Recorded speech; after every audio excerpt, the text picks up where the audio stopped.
All right, hello everybody. Welcome to my channel. This is Mr. Miracle Comics. My name is Dave. Special show tonight on my channel, Graders Notes. One of my favorite programs out there that I participate in. Of course, I'm not alone. It's a review show, but it's not just a review show with me. I got my three compadres here who also help me do reviews. And of course, the fifth grader, and that is the chat. So let's introduce the other guys who are coming in. And here on Coming In Hot is Mr. Medarog from the, well, let me get you in here added. Ooh. Always does that weird stuff. All right, let's just get everybody. All right, let's get everybody in here. I'm the worst. They all groan when it's on my channel because I'm the worst. The editing and stuff like that.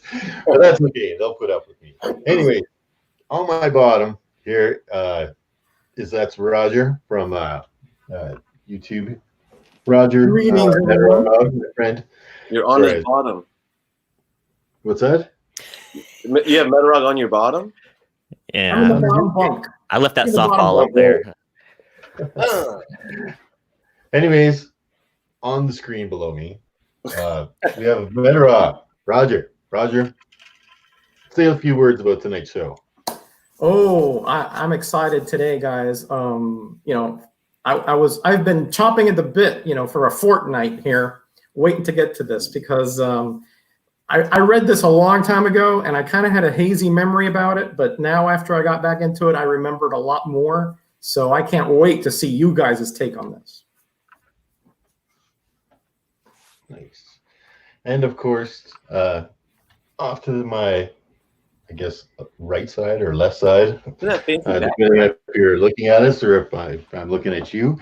That is the brainchild of the Graders Notes, the man who is known for organization and interviews, and that is Genome Presents. How do you feel about tonight's show?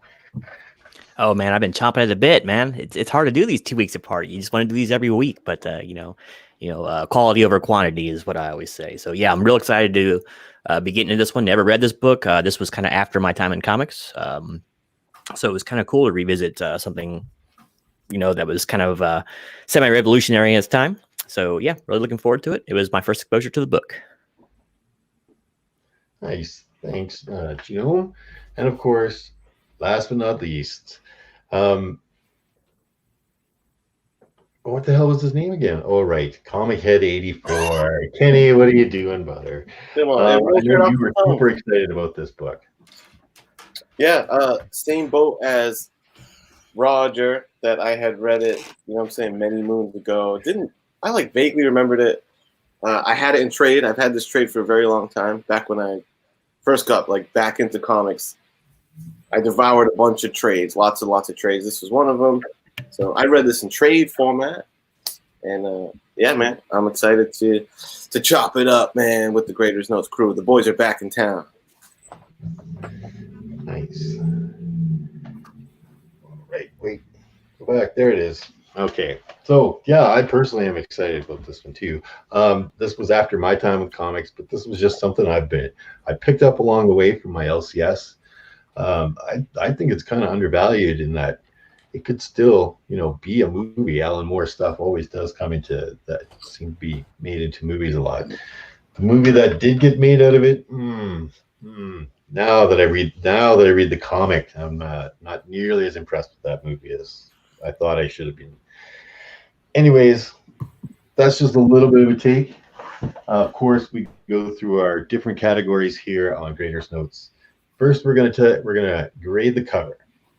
Then we're going to grade some interior art. We're going to grade the story. We're going to grade the concept. Was it a good concept at all? And then it's overall. Is the sum of these parts greater than the whole? Anyway, those are our 5 categories. We're going to get you guys involved in that too. We're going to give ratings out of 5, right? 5 being the highest. Yeah. And we'll turn it around and we'll ask the chat after all of our reviews are in. Give everybody a chance to give in their grades. We'll take an average of everything. We'll find the mean and see whether this book is worth picking up or not. So to start, I think we're just going to go counterclockwise, and I will hit up Roger, and we will start right at the beginning. Did you get a physical copy of this one? I did. Trade? That's a little story I'm going to tell you. My eBay luck struck again. I got this thing instead of what the heck is that? Whoa. So, all right. Well, this doesn't have the first 2 issues in it, but not the cover. But I did look at it online. He got the Where's Waldo variant there. Yeah, I mean, listen, I'm not going to get into details, but some people, they show one picture and they send you another thing, you know? And I am snake bitten on eBay. I tell you, I am absolutely snake bitten. But the cover, let's get into this cover, guys. I mean, it's very unique. Let's put it that way. If you look at it, you know, if you don't have a physical copy, you have an online version. It's made sort of like a marquee, but on parchment paper and Victorian era art, and the way that it's displayed, the backdrops and all that. It's almost like you were gonna advertise an action movie of sorts. But back then, of course, they didn't really have those. They had, you know, what they call those cinescopes and things like that. But it's very unique. And, you know, the central, if you look at it, you have the central characters and kind of like these vignettes. Mina Murray, you have, of course, Nemo in there. And then you have, you know, sometimes the hyperbole is going on, like what's going on top where it says Egyptians beset by monstrous occurrence. You know, it has a really good impact value. It does give you a portent of what's going to happen inside. Again, if you don't like the kind of segmented layouts, maybe this is not for you. But I thought it was really interesting, eye-catching. It is relevant to the story inside. The art itself, I guess it just depends on how it is that you like your art. It's very much a throwback to that style of ancient like etchings and things like that. But it has pretty good details still. Overall, the different color palettes, you know, with the monotones, I think are really interesting. I'm not going to get too much. I'll leave some meat on the bones for my colleagues to come. But to me, I thought it was very effective. There are little things, little nuances here that I don't like, because the art style is a little bit odd to me. But I think it's for this particular comic and this particular cover, I think it's a pretty appropriate. I gave it a very solid 4.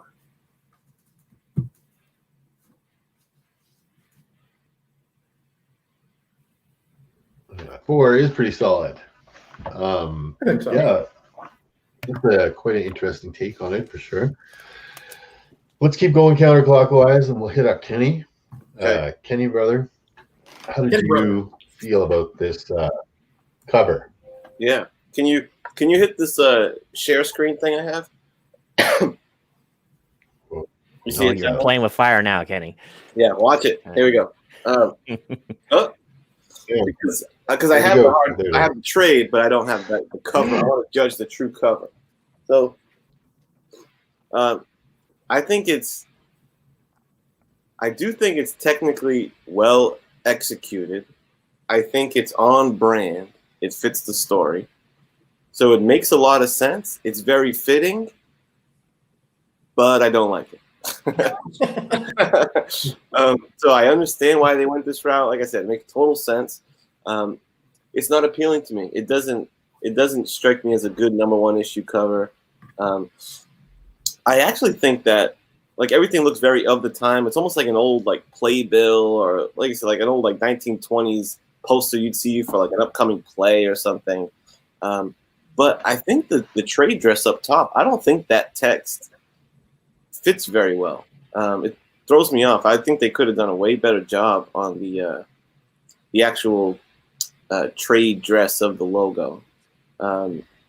So, you know, I like the Nemo in the center of it. I think that's a really cool image, and I like that it's sitting there right in the center. But, man, like I said, I like what they're going for, and I can't appreciate I can't like discredit too much from the concept of it. It's just not appealing to me. I got just appeal factor to the eye. I don't really dig it.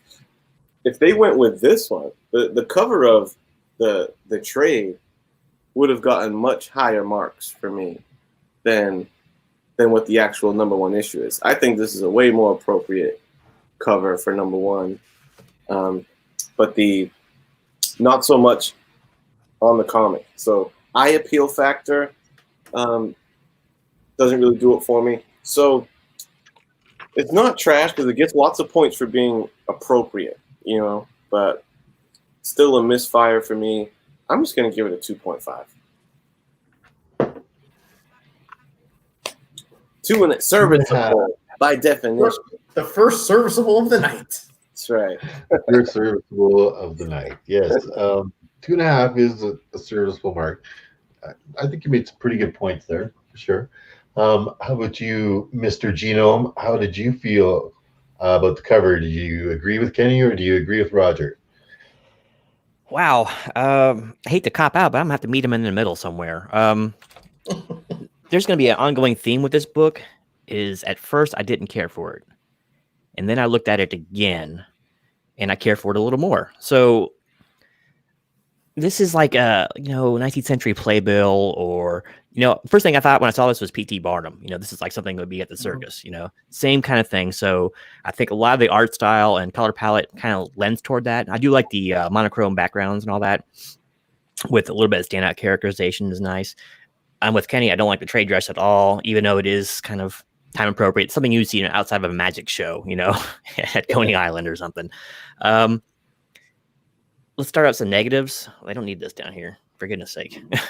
That's just, I don't like when they've had to put artists and writers on the cover to try to move stuff. I think it's cheap and silly. Those in the know who will know. And someone at the gas station is not going to know who these guys are, and they're not going to buy it because of that. So it's like, don't put it on there, ruin the cover. But anyway,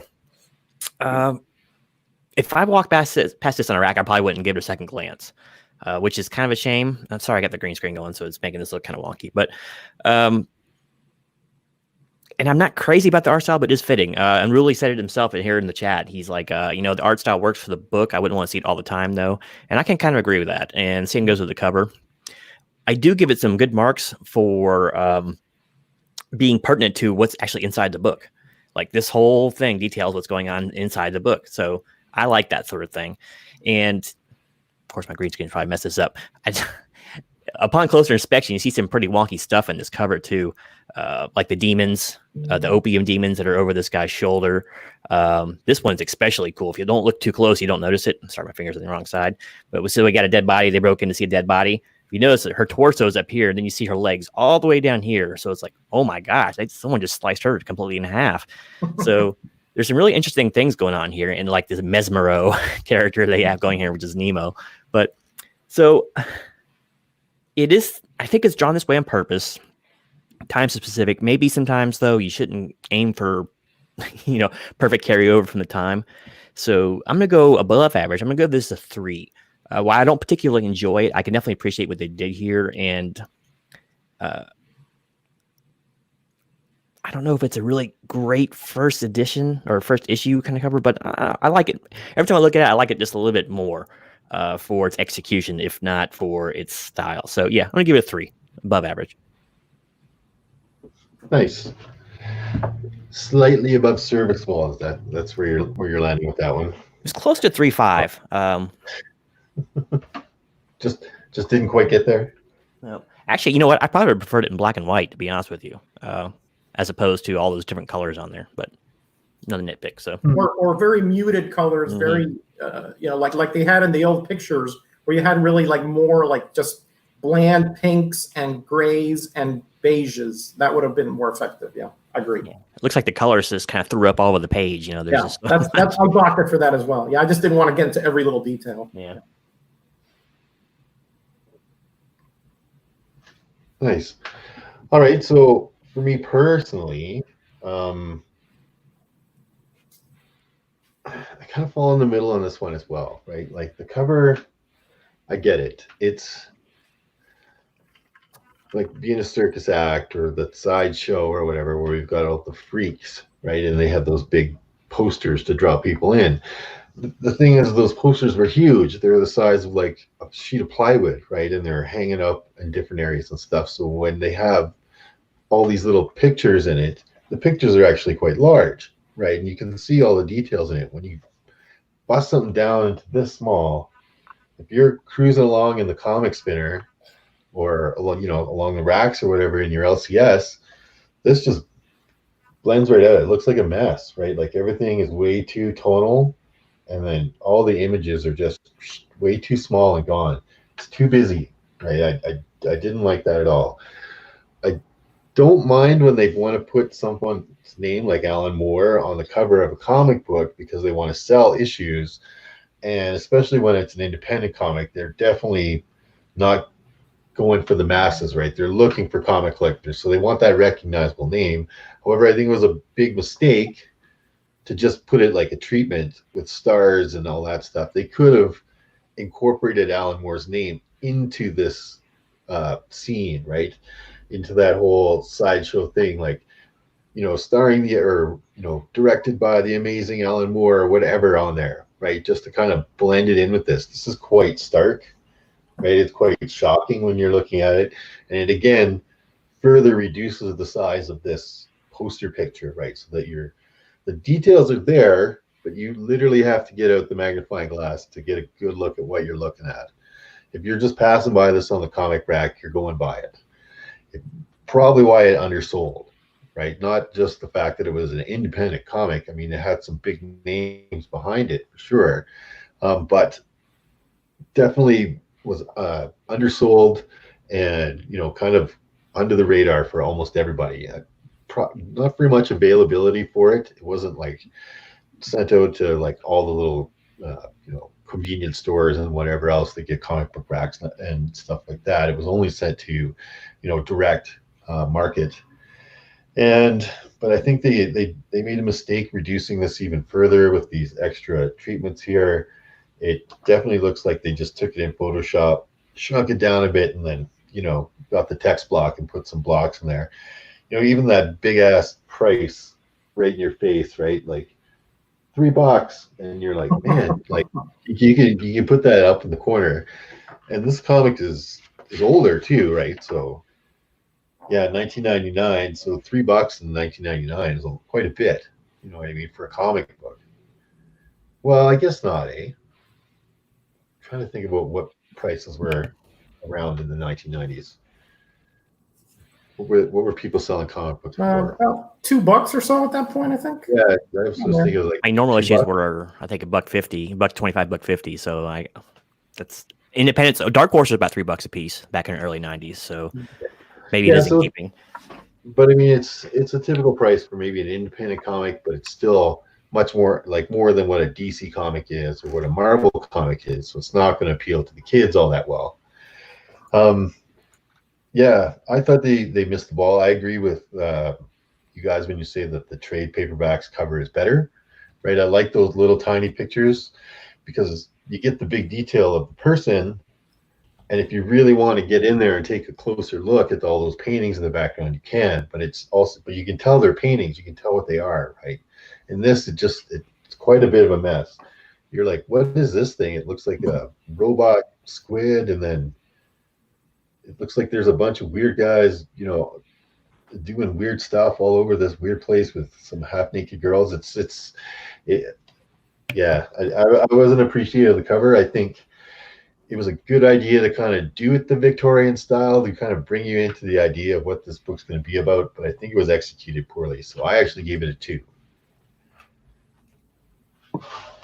Wow. We're like all over the place on this one. Yeah, that was the consensus here. But there was no extremely high marks either, and no exceedingly low marks. Everybody kind of did. I really hated that they just slapped that on there like that. Like David pointed out as well, that whole done by Alan Moore. I mean, be more creative. You're doing a comic book, man. Like, don't. Yeah, like you said, that was a good idea to put it in copper plate. And put it somewhere actually under League of Explorers.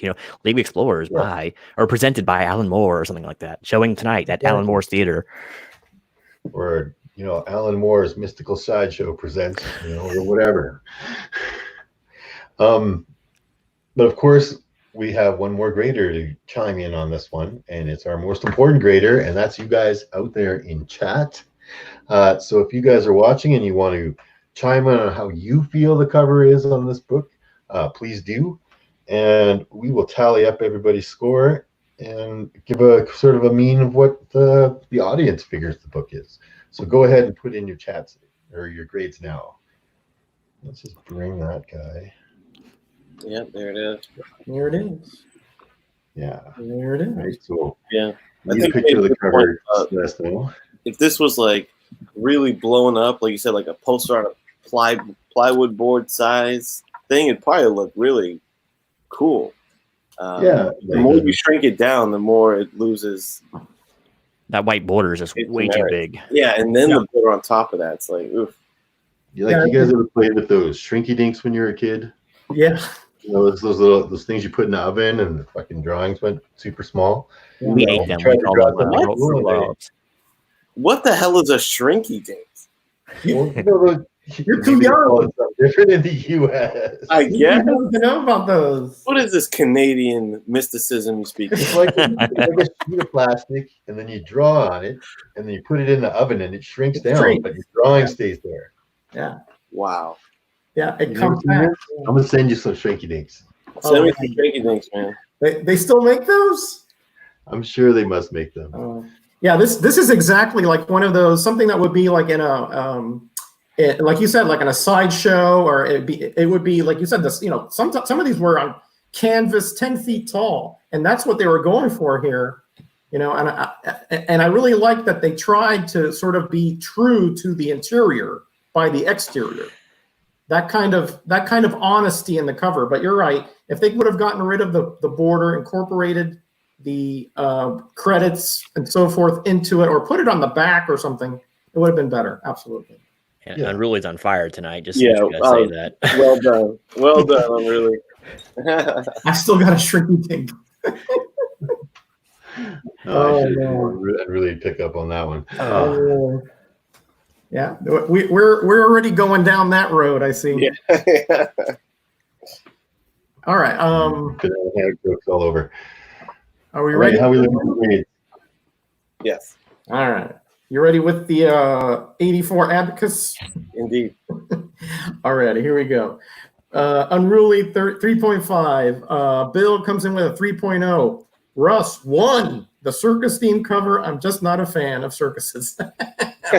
Yeah. Fair. Joey back at 7. How you doing, buddy? 3.5. Steve Whiting, one of our biggest fans, if not the biggest, 3. Javi, how you doing? 3.5.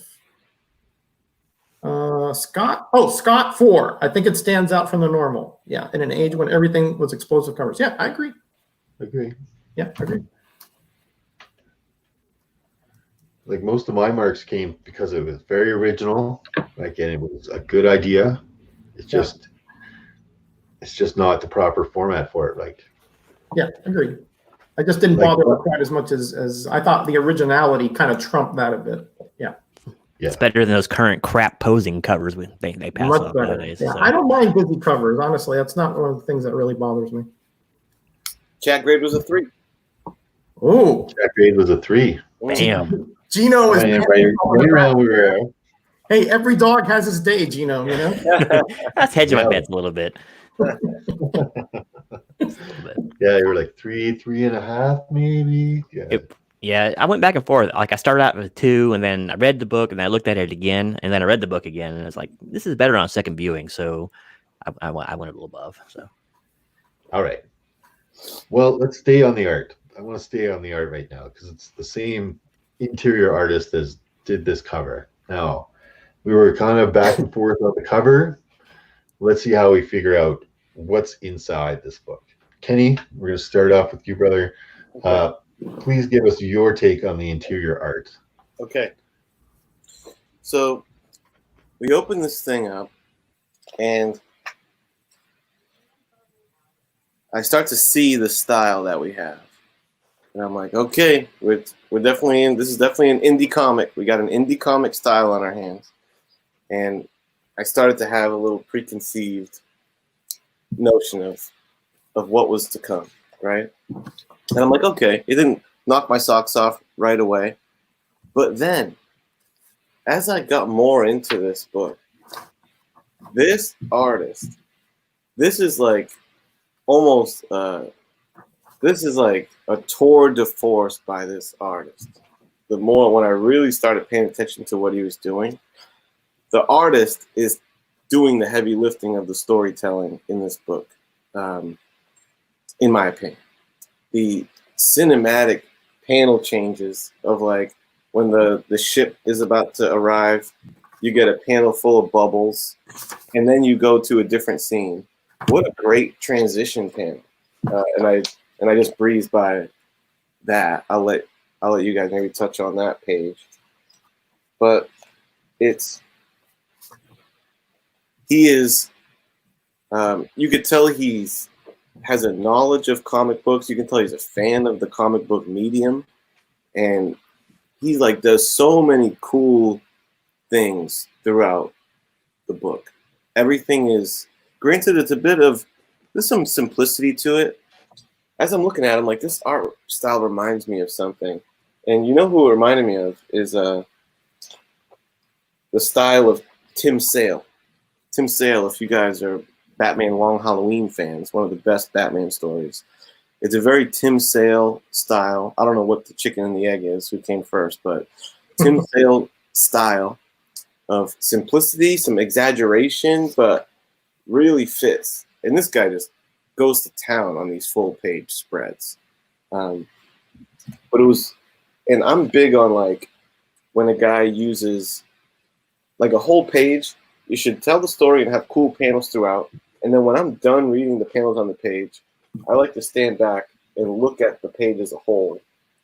I think that's one of the cool things of comic book art is each page can stand as its own piece of art, like this page does, like every page basically does. I'm like, dude, I would like to buy an art page of one of these. He does like these monochromatic color palettes depending on the scene that he's in. Look at the detail in the cityscapes.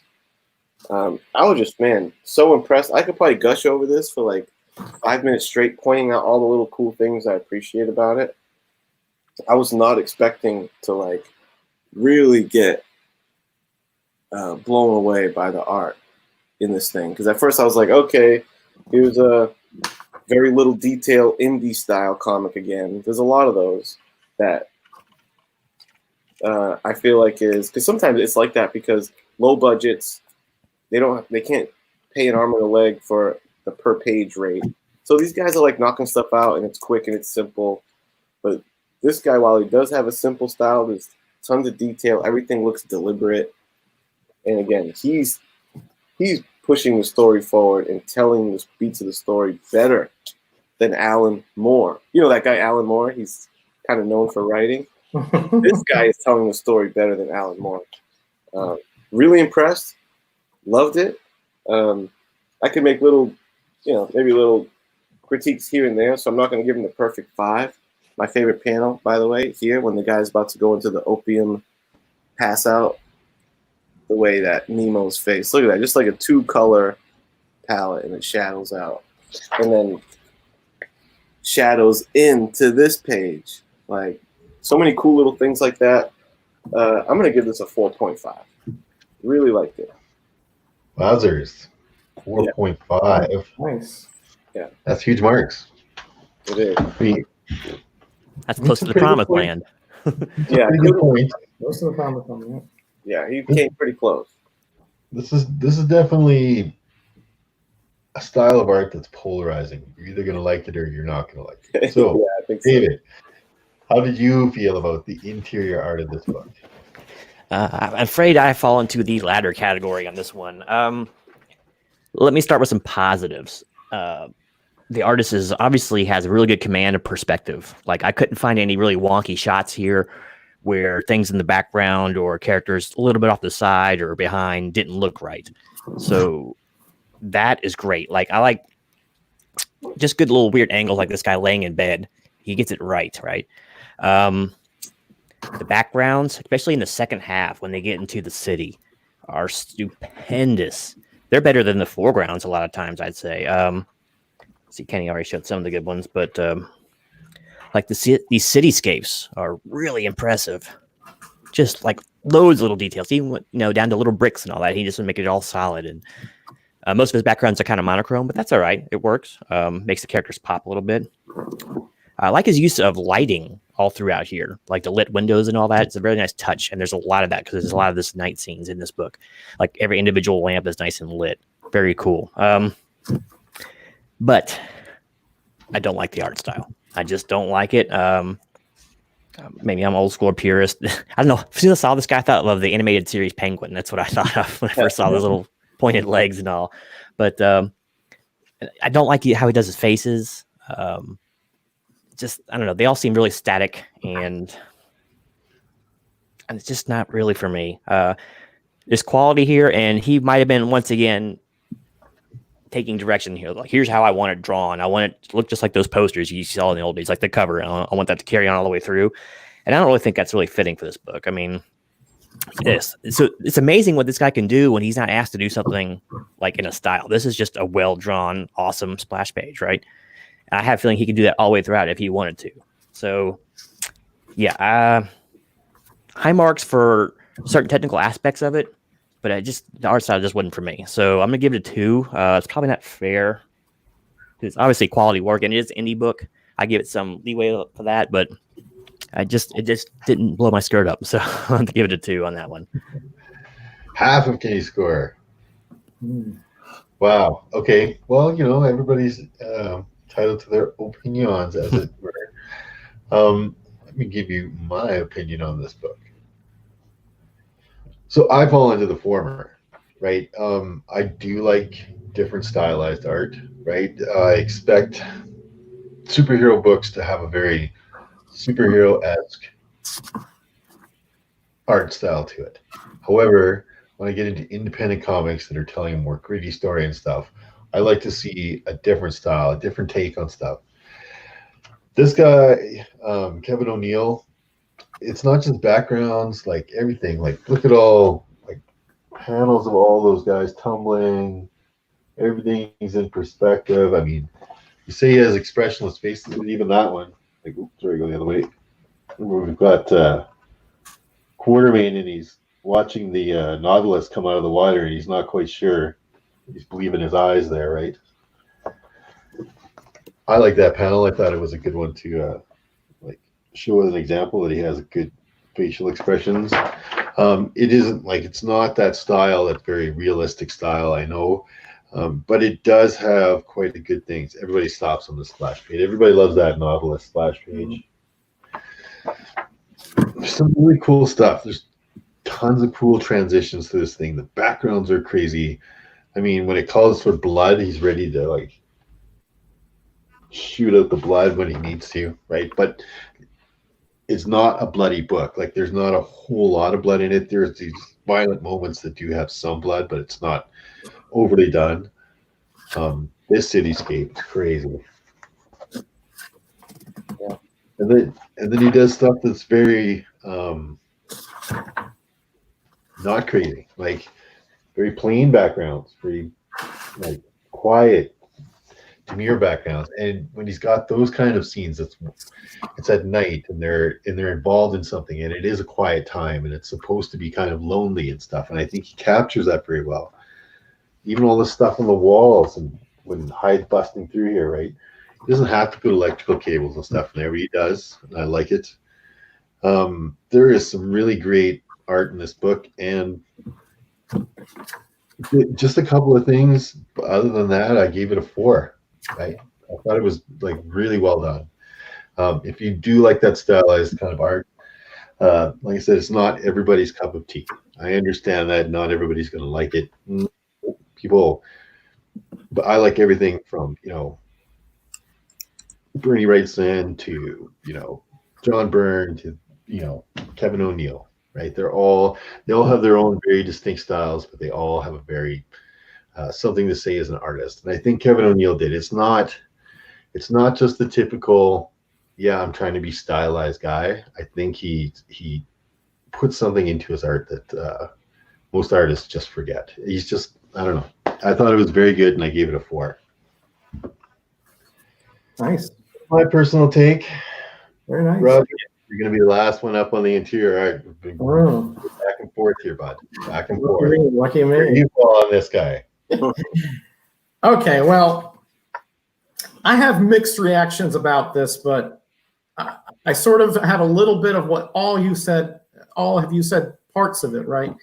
First of all, I have this crummy edition, which is like got this terrible monochrome yellow cover. But anyway, the story's the same, right? I will say this for the artist, that the man knows how to set the mood and knows how to put details that sort of give you, as Kenny was saying, if you had no words in this whatsoever, this would still be a pretty solid book, because you can follow the story well by the art. You know, starting like by these little details, like the cigar case and the stagecoach that he puts here. You know, and then you see how the layouts are here. Obviously, this man is here by himself waiting for something. And you see the wind blowing his coat one way. All these little details are very well done. As far as conceptualized art, I think it is fabulous. I think this knocks it out of the park. I think that the art, I don't mind stylized art, but sometimes he goes way overboard. Like here, this impossibly thin waist. I mean, it's like a 3-inch waist. Okay.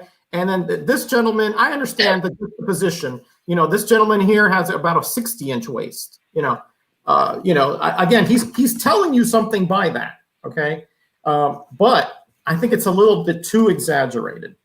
Again, the use of the colors, of the muted colors, sets the tone. You know, anything from where fear is to where depression is, to where anticipation is. Every color that he uses has a purpose, I guess the colorist is what I'm giving a little bit, but you know, the artist and the writer are the ones who are dictating it. And again, the imagery, like this one here, notice that this is the only panel that has a different color, right? It got the knife and the gun, because he wants you to focus on the danger, because it's different than all the other panels here, the color differences, because this is the danger panel. All the rest are set up or post, okay? Again, genius level stuff when it comes to imagery of the art. Some of the details are a little bit exaggerated, like when this camel is falling off this edge here. It looks a little preposterous, the pose. But you know, a lot of it, like obviously this is absolutely insanely good, especially when you look how small that dock is compared to that to the Nautilus. I mean, and the water's like almost through a spout, like a whale would have. You know, real genius stuff. The eyes here of Nemo, and notice that Mina Murray's eyes are this deep green. Okay, and again, this all plays into the concept of this book, which is a whole nother grade, but that the green eyes are kind of important. It sort of sets her apart. If you've read Dracula, why these things are important, and her fascination with her scarf, all these kind of things. This scene here, no words, Kenny. There are no words in the scene where Quarterman goes into that pharmacy, yet we know exactly what's going on. Okay. Beautiful visual storytelling. So again, it's sort of I'm fighting a tug of war here. There's so many things that I love, but others that I really detract from me. So I'm gonna go. I think the excellence of the storytelling concept is so good that I overlook a lot of those technical and really distracting kind of penciling errors or over stylization. So I give it a 3.5. 3.5. So that's good marks. That's pretty high marks. Yeah, that was a fun round of analysis, because it's not a standard illustrated book, you know. So it was, as I was reading it, I'm like, I'm sure this is bound to get a lot of different kind of, it's going to hit people differently. Yeah, and that's okay. I think that's That's why we have 4 opinions, because we have various different point of views. What bothers me, you thought was effective, and that's why we're here. Yeah, that was fun. But actually, we have 5 opinions. Mm. We're bring in the chat into this one. You got me. We're gonna get everybody else's opinion in on this, about the interior art of this book. Hopefully, if you haven't read it, you've seen enough being flashed on the screen here for you to kind of form an opinion for yourself. But please, send us your grades. Did you like it? Did you not? Do you like this kind of, obscuring kind of art, or are you much more, into that whole superhero-esque, looking as real and muscular as possible? All right, so please, chat, give us your grades now. While you do that, can I show my favorite page that I didn't really highlight much earlier? Yeah, do it. Apparently. Can you full screen this page? Here we go. Oh, yeah. This page. If I can find the part of this thing, oh baby, that top part where the shot's going through both guys. It's gory, it's bloody, but it's not overdone. Yeah. Love that. And down here, with Nemo taking off, giving the salute through the little window of the submarine, like, peace out, suckers. And with this submerging, just the eyeball of the squid or whatever, going down through the water, and then that awesome lower page. What a cool design. And go to the previous page, Kenny, where he has the harpoon gun. Yeah. Look at the size of that sucker. Yep. And talk about the visual storytelling. Yeah. By keeping his body static like that, it just reinforces how effortless it was for him to blast those fools, because all he had to do was this, and that reinforces it. Just cool little things like that. Yeah. And because of the size of the gun, you know that there's a baffler in there, and that you're not going to have that much backlash. He's just a bad ass dude, and that tells you everything you need to know right there. No emotion whatsoever. They should have made the Nautilus splash page the cover. They probably have sold more copies. Oh man, you kidding me? Yeah, for sure they would have. That is so good. It is really good. Like, it would have just, It's like, meet the new team inside the beast. That's what they should have said. And people like, oh my gosh, they've all been eaten. What's going on here? So yeah. You made a good point though, Gene, of like the Nautilus machine, vessel. It does almost look like a different. It's not very stylized. It's pretty accurate and like to what it would be in real life. Well, if it existed. So you're right. It does look like maybe he's forcing the style a little bit. Maybe that's his natural. I don't really know much else of his work. So that was a good point. This is kind of different style than the rest. When it's underwater too, it's not stylized at all. It looks that other panel cool. that you showed, Kenny, where the Nautilus underwater is the same thing. Right. Not stylized, I think we got enough of the grades in now. Okay, ready? Alrighty. That's some shy people tonight. I know. Looks like it's going to be about a 3 there, Kenny. This is only 4 grades. 3.5, 2.5, 3.5, and 3.5. Yep. Yeah, let's give it a 3 from the chat. That's a 3. Yeah. Dos Grace. Any of us give it a 3? No, huh? Nope. Got 3.5 and a 4, but no 3s. Nope. Yeah. Or no trays if you prefer Italian. No, today's. No due tray. All right. All right. So we know, David, you weren't overly impressed with the interior art. Wasn't your cup of tea. But did the story bring it back for you? Did it compel you to keep going, even if you weren't a little iffy on the art there? Give us your take on the story, please, David. All right. In my defense, I was a big fan of Dark Horse, so I don't mind stylized art too much. I even had a couple Mobius books, so I'm not afraid of a little stylized art. But to the story, this book does the number one most important thing a comic book can, or any book can do, if it's going to be a series. It makes me want to buy issue 2. So on that alone, it's going to get one of the higher scores of the evening. Remember how X-Force 1 just kind of died and went flaccid on you like a like a teenager in a cold pool, right? No, this was like, What a metaphor that was. I was trying to channel my inner Joe Biden there, but I didn't want to plagiarize him. But this book ends perfectly. This is how you start a series. You know, there's nothing but mystery. You don't know anything about this book. You know about as much other than names. You don't know anything else about this book when you get to the end page. I don't mind that, because guess what? That gives me a reason to come back. If I have just another mutant title or, you know, whatever, just a standard fare of known heroes, yeah, you know, it's a recurring series, but there's no real mystery there. Maybe it's a new villain to be exposed, but this is completely different. What is this team all about? Who are these people? Why are they fighting for king and country? And if they're doing so, why they have this crazed Indian submariner, right?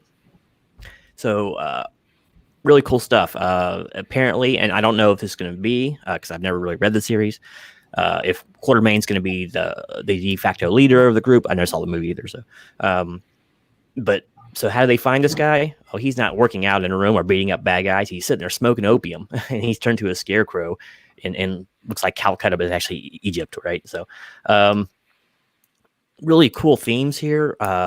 Interesting themes, a little stiff, and I think it was written like that on purpose, kind of the prim and proper, you know, old English, merry old English, you know, pinkies extended when they drink their tea kind of motif. But cool. Storytelling, like I said, I'm not a big fan of the stiffness in the storytelling, but it works all right. And a lot of it is visual, like you guys say too. So I'd like to give it a 4. I'm right on the cusp. I'm like 3.5, 4. I'm not sure where I'm at. You know what? I'm going to go a little higher. I'm going to go 4, just because I want to read the second issue, and that's just, it's a number 1 issue. It does. That's what it's supposed to do. So I thought it was interesting. I like it's a complete mystery. Well, you know, how do they end the last page? Okay, let's see. This is how they end the last page, right? It's like, what the hell is that? And does anyone survive this? It's like, that looks like the bad guy, right? And they've been talking about the murders that are going on, and so they're setting up this big gorilla thing, right, as to be the killer. I'm going to give it a 4.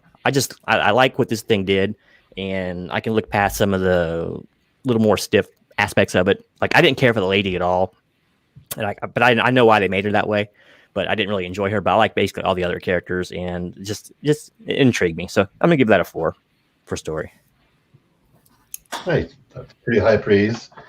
Getting a 4 on the story. We don't often see a 4 from a number 1. Nope. Sure. And you know what? Oh, one thing I didn't get to mention: this is no first story-itis. I don't have to know what everyone can do. Other than Nemo, you don't get all that. But anyway. Yeah, so that was one of the things I was going to pick up on right away. Is this is also one of the very first number 1 issues we ever had that didn't get bogged down in first issue itis. They gave you the names of the characters and they moved the story along. And they're very famous characters. Like, yeah, if you looked up these people, they're all characters from famous science fiction novels and stuff like that. And he's created this world where they might have truly existed. But he doesn't go into it. I mean, they do touch on Nemo a little bit but that's just, rather than saying like, oh, Nemo did this, and Nemo did that, and Nemo did this, they kind of just touch on it quick in a few panels. Like, oh, I thought he was dead, because he did die in the literature story. Was it The Mysterious Island? He ends up dying in The Mysterious Island, but now they kind of put on here, oh no, he faked his death, right? So they were just kind of mentioning that to fake his death. Plus, Alan Quartermain is British. Nemo's main enemies were the British, right? Because they had invaded India and he was taking over. He was trying to take it back. But other than that, like, they didn't go into all the powers. They've got tons of stuff. Like the woman here, she's surrounded in mystery still. She's the central character in here, but they're still not revealing everything about her. I like that. Right, like, we don't need to be hit over the head in the first panel of the character with every power, their entire family history, and all their backstory, and their education, and their friggin' resume. Right, I don't need that. Let me explore the character a little bit at a time and draw me through the story with it. So Alan Moore hit that like perfect. I'm personally a fan of murder mysteries. I guess I don't read them as much anymore, but I used to read like all those Mickey Splain and Agatha Christie and whatnot. And so I like this book in that sort of area. I'm also a big, fan of literature. So seeing all these little references in here of all the different people, Monsieur Chevalier Dupuis, right? So Chevalier Dupuis is a character from an Edgar Allan Poe story, but he's not actually a member of the League of Extraordinary Gentlemen. He just kind of pops in there from outside. So I thought stuff like that. I mean, he even stands underneath the story, a sign. It's called the Rue Morgue, which is like the Morgue Street, right? And that's the name of the story that Dupuis is from. So I thought, like, there's all these kind of little character stuff that are popping out. It's almost like Where's Waldo with all these weird little sci-fi and murder mystery and horror stuff that's keeps sliding in and out. Even what was I going to say? Even who this beginning guy is, Monsieur Bond, right? So we all know a famous Bond, but of course he wasn't back in that stuff. So you're like, well, why is he? I know Moore is trying to harken back to something like that, but he's not revealing it all. He's not being like, oh yes, this and that. Well, there's that panel. He's standing underneath the Rue Morgue. Mm-hmm. Some of the really cool things in this book is that they have other languages being spoken by characters without translation. I like that, right? They don't have all this Arabic. It's here, and I'm sure it's really written in Arabic, but there's not the English translation, right? Same when they're talking to the French prostitute about trying to find the woman. The whole scene's in French, and there's no like English translation, right? So I mean, you guess you could go on Google Translate or figure it out. I don't know how you could type in Sanskrit into Google Translate, but so he's like, "Good evening, Grandpa. You too." Like, and when he says stuff like that in French, it's kind of like a slangy way of a French person saying like she's trying to say like, "You're really old. Are you gonna hire me?" Like, you know what I mean? Like, he thinks she's propositioning a lady of the evening there. And she's like, I'm looking for a woman, a brunette woman, small, and she would have been with a client. Yes, I saw her. I saw her steal my client and then take off with my other friend Henry, and they left here about 2 minutes ago. Is your friend Henry this big, strong guy? Does he look like an ape? No, he's really skinny, and he's an Englishman and stuff like that, right? So, but they don't translate that. I can read French pretty well, so I got it. But I thought that was cool, right? Like, I think little concept stuff like that. His story lends to the artwork in that kind of way, where it's not compromising, right? Like, he's not putting in all the English translations to help us. He's not just writing everything in English. When Arabic guys are speaking, they're speaking in Arabic. When French people are speaking, they're speaking in French. I thought was really cool. The story moves along quite well. Like, you're picking up these characters. We know there's more coming. There's a real sense of anticipation as we get closer to the end of the book. You can tell the story is not done, but stuff is still happening and drawing you in, and you're like, "Whoa, there's going to be more." And yeah, I thought the story was like really well done. I want to buy issue number 2 as well, right? Like, I bought this a while ago, but I haven't read it. I was just assuming it was like the movie, and it's not. It's not even. The characters are way more gritty, and you don't like them, right? They're all anti-heroes in a sort of a way, right? They're drug addicts and secretive and have a bad attitude and, are full of themselves and arrogant and stuff like this. And we know that there's more characters to come. So we're following these characters that we shouldn't like, but we get involved with them. And I think that's a really strong thing that Alan Moore tends to do with a lot of his comics. You saw it in Watchmen, where we have all these kind of anti-heroes that we don't really like these guys, right? Comedian is a rapist. Dr. Manhattan is completely self-absorbed. Like, Ozymandias, he's so conceited, he doesn't even see anything, but we still end up liking those Watchmen characters and liking the story and reading along with it. And I find this has that same sort of themes to it. We're not liking the characters personally, but we like them as characters, and they're moving along. And it's kind of a neat way of Alan Moore talking about like how do we perceive heroes really, right? Like, is it like we could have these heroes, and yes, we hear about Nemo's exploits, what a hero he is, but really he's also, a terrorist, and he's killing all these British soldiers, and he's done all this crazy bad stuff, right? And he's out on his own, and he hates it, and he's executed his own men at points in time and stuff.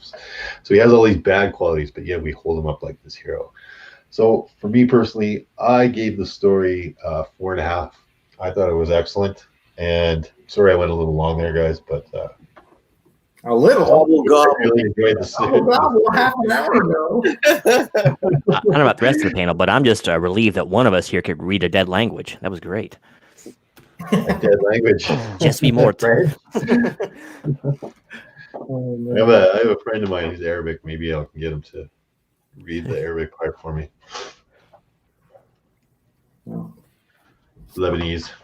Oh, just like Klinger. Yep.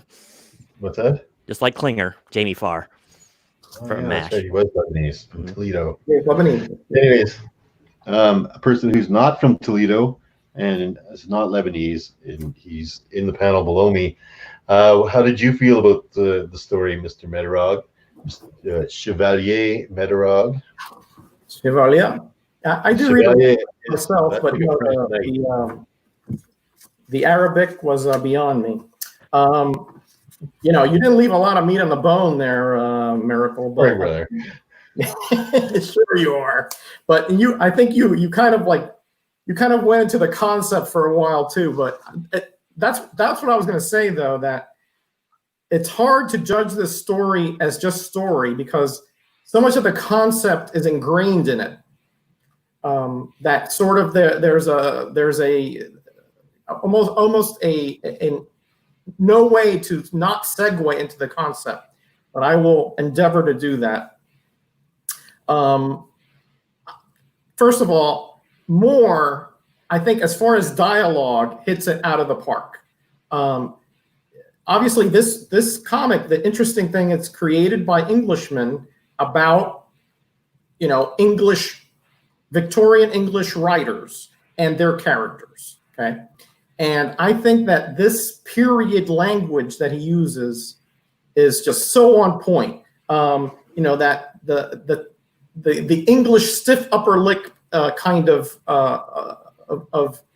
attitude comes through here. Even when Mina is being sexually assaulted, she's very proper. She doesn't yell. She's like, "I will not permit this to occur,"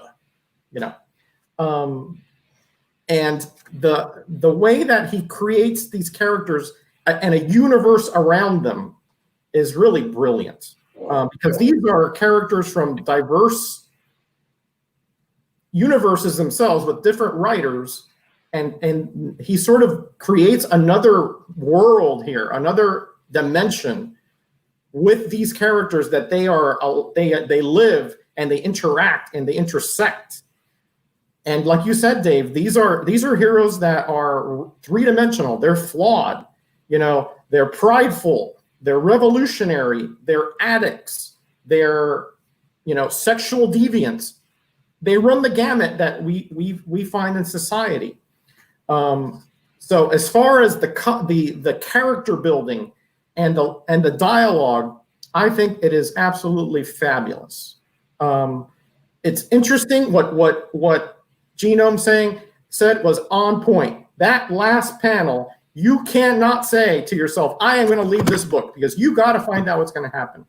But beyond that, the characters are so compelling that you want to know more about them as well. So it's not just the one cliffhanger, it's the subplots and the characterization that is building as we go along.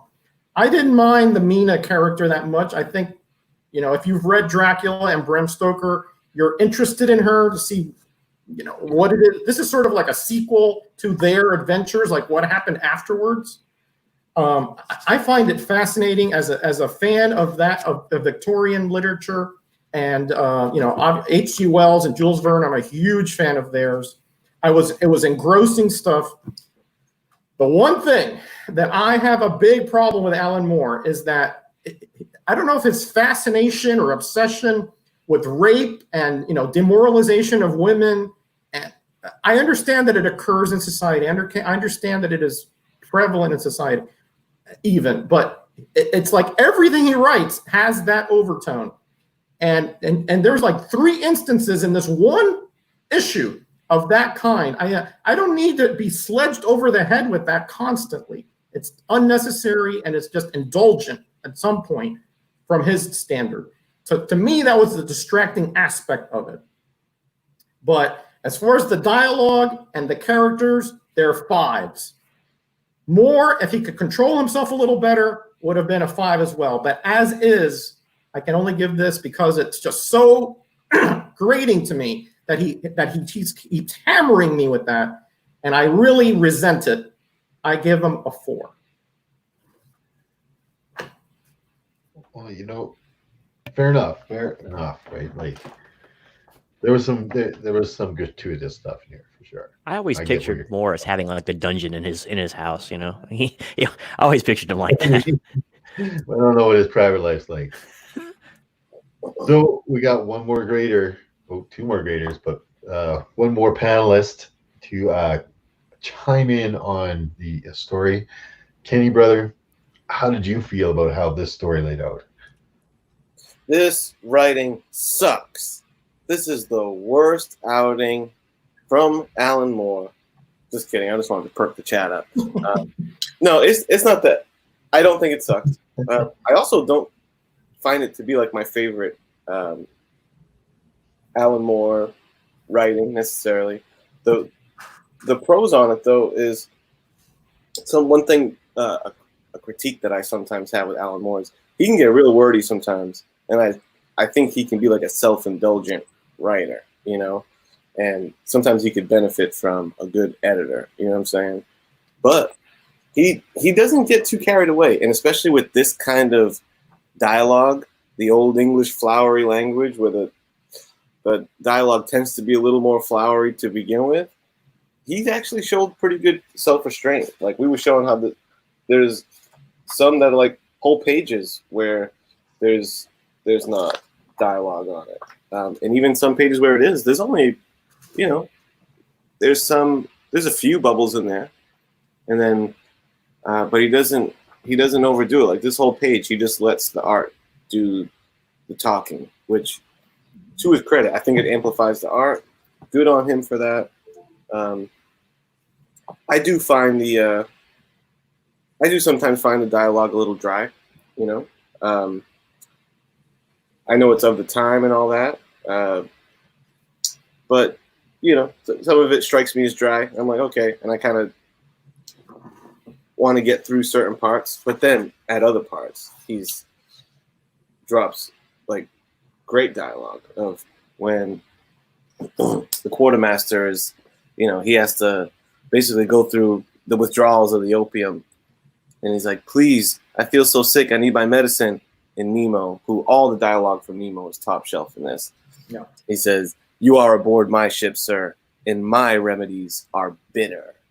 And he proceeds to just lock him in a little cell and just lets him strum it out for a week, that was pretty cool. And, I know a lot is put on, her name's escaped me, but the Mademoiselle gal. I didn't know, I've never read Dracula. I don't dip too much into horror, so I didn't really have a grasp of who she was historically. She's kind of our POV character, so POV characters tend to have to do the heavy lifting of kind of bringing you through the story. And I don't think he goes as far as its exposition, but she has to do a lot of the heavy lifting. So sometimes that takes away from, I don't know, like the personality. Like Nemo can just come in and drop badass one-liners and stuff. Same thing with Quartermaster. He can almost be like, he's a very drastic. Quartermain. Quartermain. Yeah. Quartermain. The guy at the dock. Yeah. Yes.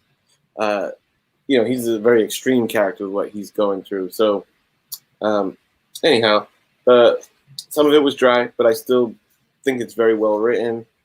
I think Alan Moore, he puts like faith in the reader, with not translating the dialogue. I think it's clever. I feel like I don't even really need to know what they're saying to follow along. Maybe that's a credit to the art, but I didn't feel like I was missing anything. I know that a story like this, I think part of the fun for this story for them was like throwing in a bunch of Easter eggs from like that classic literature and stuff, which a lot of it's probably going to go over my head, but credit to him for doing it. I'm sure there's lots of enjoyment to be found in that, but I don't think you need it to enjoy the story. So well done. Ends with a splash, like everyone has said. That's how you end a book. Didn't have to like hammer home who these people are, what they can do, their backstories, which a lot of comics can do, just enough to build that intrigue. You know what I mean? So I found it very intriguing. I texted these guys before. I'm like, hey, when does issue 1 end? Because it goes right into issue 2 here. So there was that aspect to it, but also because I just breezed through it because I was like, oh, cool. Then I just went to the next page, and like I was halfway through the second issue, and I was like, wait, when does the first one end? Because it did a good job of pulling me into the next issue. So kudos to the writer. Well written. I'm gonna give it though. I'm gonna hit it with a 3.5 though. I really enjoyed it, but not my favorite of his stuff. But he did a great job. 3.5. 3.5 is pretty respectable. Yeah, definitely a well-written comic. Good stuff, Kenny. Good stuff. Thank you. All right. So now we're going to go to the chat. We're going to get the chat involved and get a few grades from you guys out there in the chat. And how did you feel about the story? We'll give you a few minutes with that while we kind of discuss amongst ourselves here. I got two things here. Sorry. Go ahead, Dave. No, you go. Go. I was just gonna say, one, I think when he's writing a story, right, in the formative stages of it, I think Alan Moore just opened up the public domain book and he's like, "All right, let's get some characters here." That's what this reminds me of. Yep.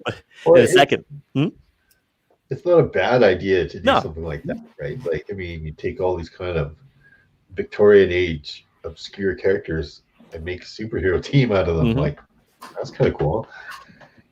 Like, the other was like, who's going to dare edit Alan Moore? Imagine being an editor working with that guy. Yeah. Bring your club with you. Maybe Jim Shooter could have done it, but I can't imagine anyone else being able to do it. Nobody at America's Best Comics could do it. Sure. Yeah. That comment came from Hub. That's probably why why they ended up getting them to do this comic, is because they were like, you can do whatever you want. We won't touch it, right? But sometimes writers need to be reined in a little bit, right? Yeah.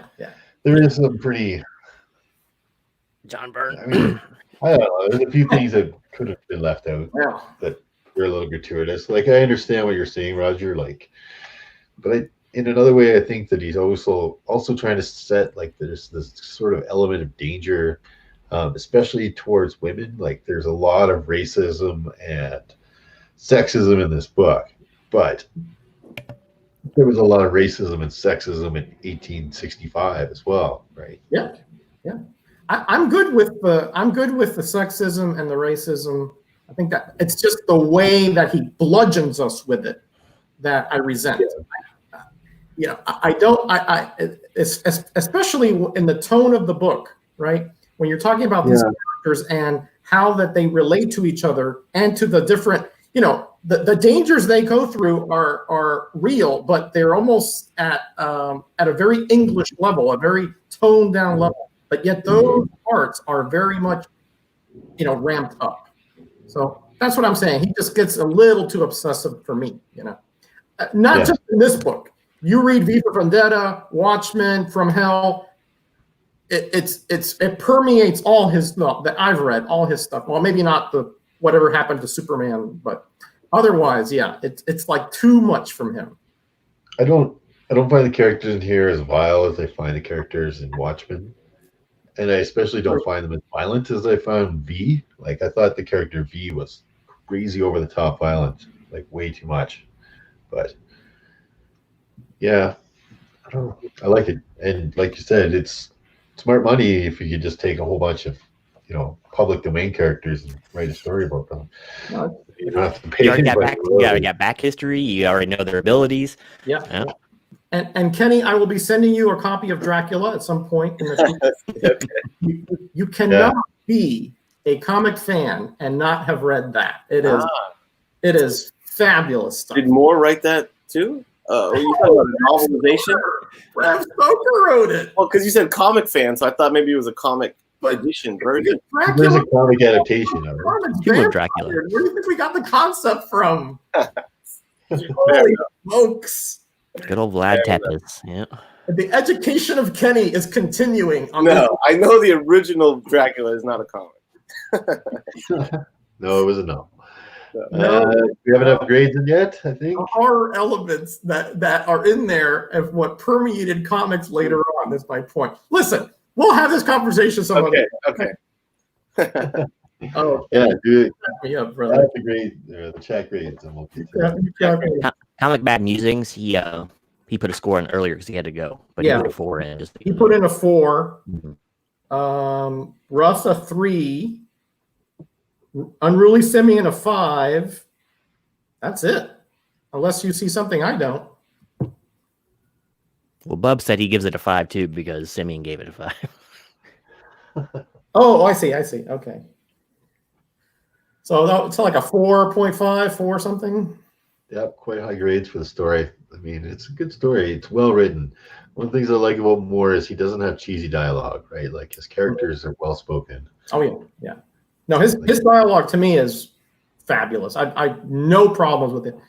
In fact, he's one of the best dialogue writers I think in comics by far. One of the very top. I agree. Wait a minute. So, Yeah. Kenny, tell me you're not like laying the Grecian on us, man. Are you dyeing your hair and not telling us? I was just about to say, what color do you think my hair is to say I'm dyeing it? What color do you think it is? I'm not gray yet, brother. Looks kind of red in this light. Bub is on fire tonight, man. Yeah. 4. All right. On that note, 4. 4. Good score. Good score. That's a good one.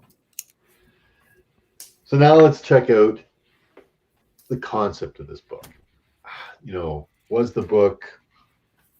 Was this a good idea to make a comic book about this? Was it a weird idea? Was it just completely, you guys, I can't believe someone approved this kind of deal? So for me personally, there we go. So for me personally, I think it is a really good idea, right? And one of the reasons that it was a really good idea was to get around that first issue itis, right? I don't have to know the entire backstory of Alan Quatermain because I know who Alan Quatermain is, right? I don't have to know the entire backstory of Wilhelmina Murray because I know her backstory already from literature. Yeah, you can touch on it. Yeah, you can mention her name and I can go to Wikipedia and refresh my memory if I need to or whatever. But he doesn't hit us over the head with that. And he gets away with that by using very famous characters, right?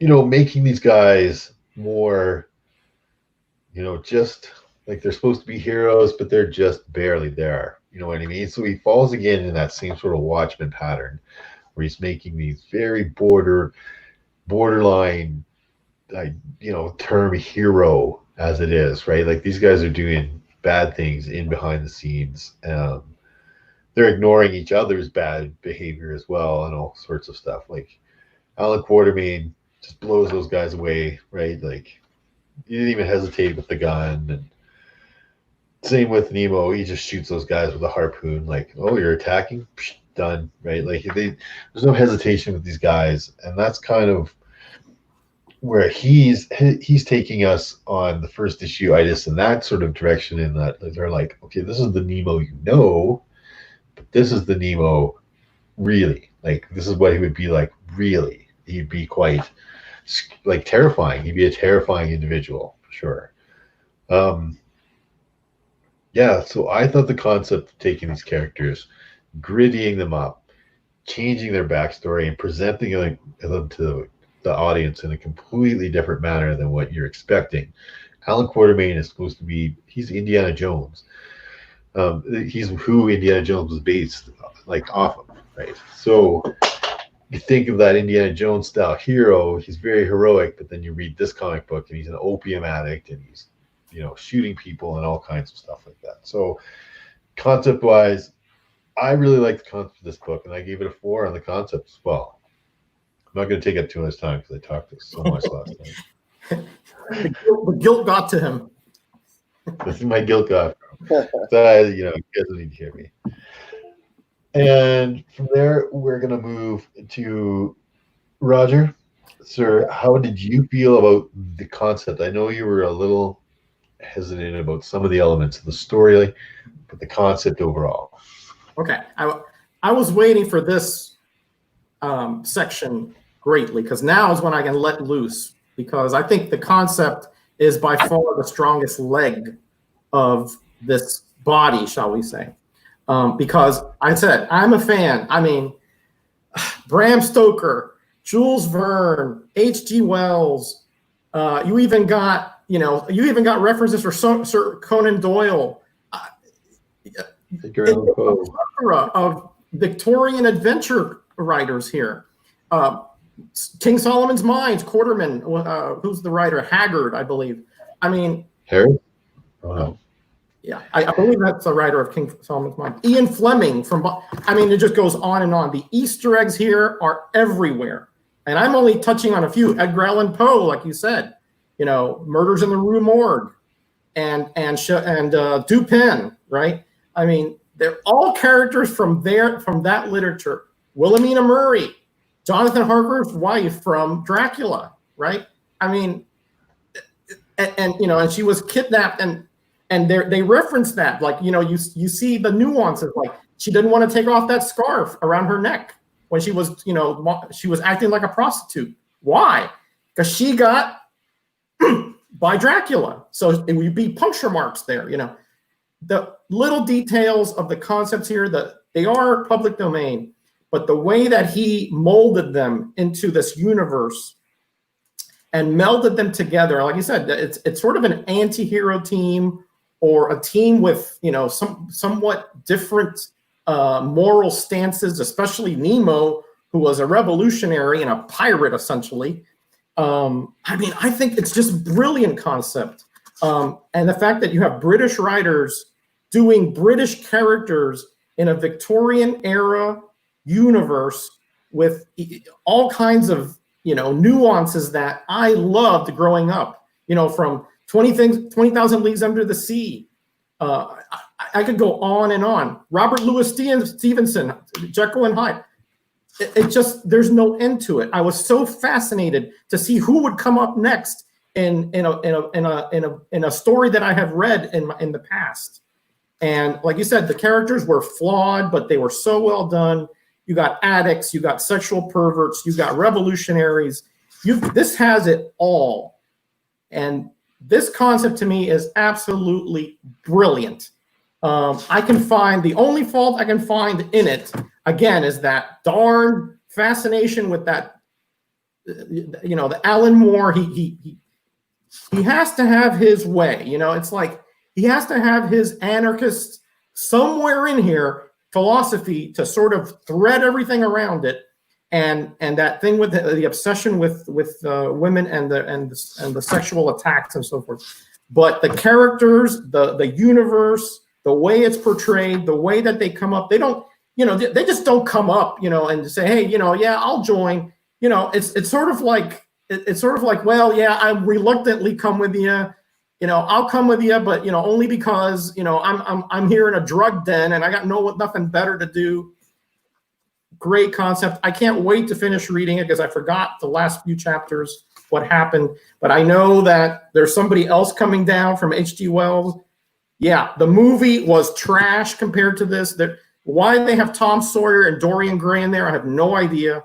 They do not fit anywhere like what this story is trying to portray, or the concept behind it of a purely English universe, but done in a reimagined world where everything can go wrong, and we need people to do what needs to be done so that we don't plunge into anarchy, even if they're rapists, murderers, and revolutionaries.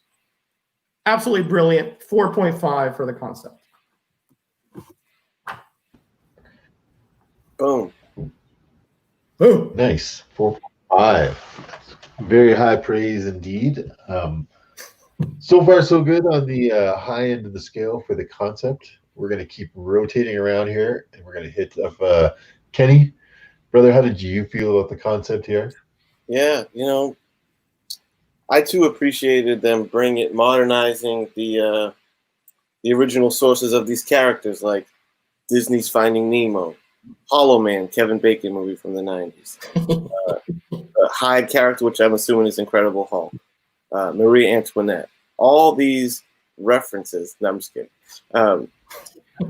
I know most of them, and I think it's a good idea. This seems to be Alan Moore's move, because so much of his famous work is like him going back to old classic character. Watchmen is reviving these old school Charlton characters. Miracle Man is going back to these golden age Captain Marvel characters. This one, bringing back these old characters and making them modern and gritty. He's good at that, and he seems to enjoy doing it. So, good on him. I like it. And I had to make sure that he was the first. I double checked. I'm like, was he the first person to introduce this concept, the League of Extraordinary Gentlemen? I wanted to make sure he wasn't adapting it, but no, it's original, because this has been like in the the zeitgeist for me ever since growing up. League of Extraordinary Gentlemen. I think I probably knew of the movie honestly first before the book, so I had to make sure where it started. And fucking A, yeah, it started with Alan Moore. Great idea of. I heard it described as Alan Moore wanted to create like a Victorian age Justice League. I'm like, hell yeah, that is a great way to describe it. Really, I love the concept. So cool.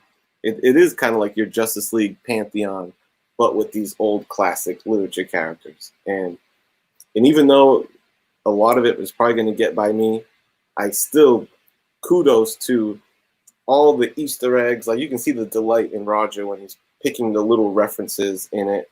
And even if I'm not picking up all those things, I can objectively give more credit for writing a book like that, which I'm sure there's so much to chew on and have little fun delights, what I'm saying, while reading a story like this.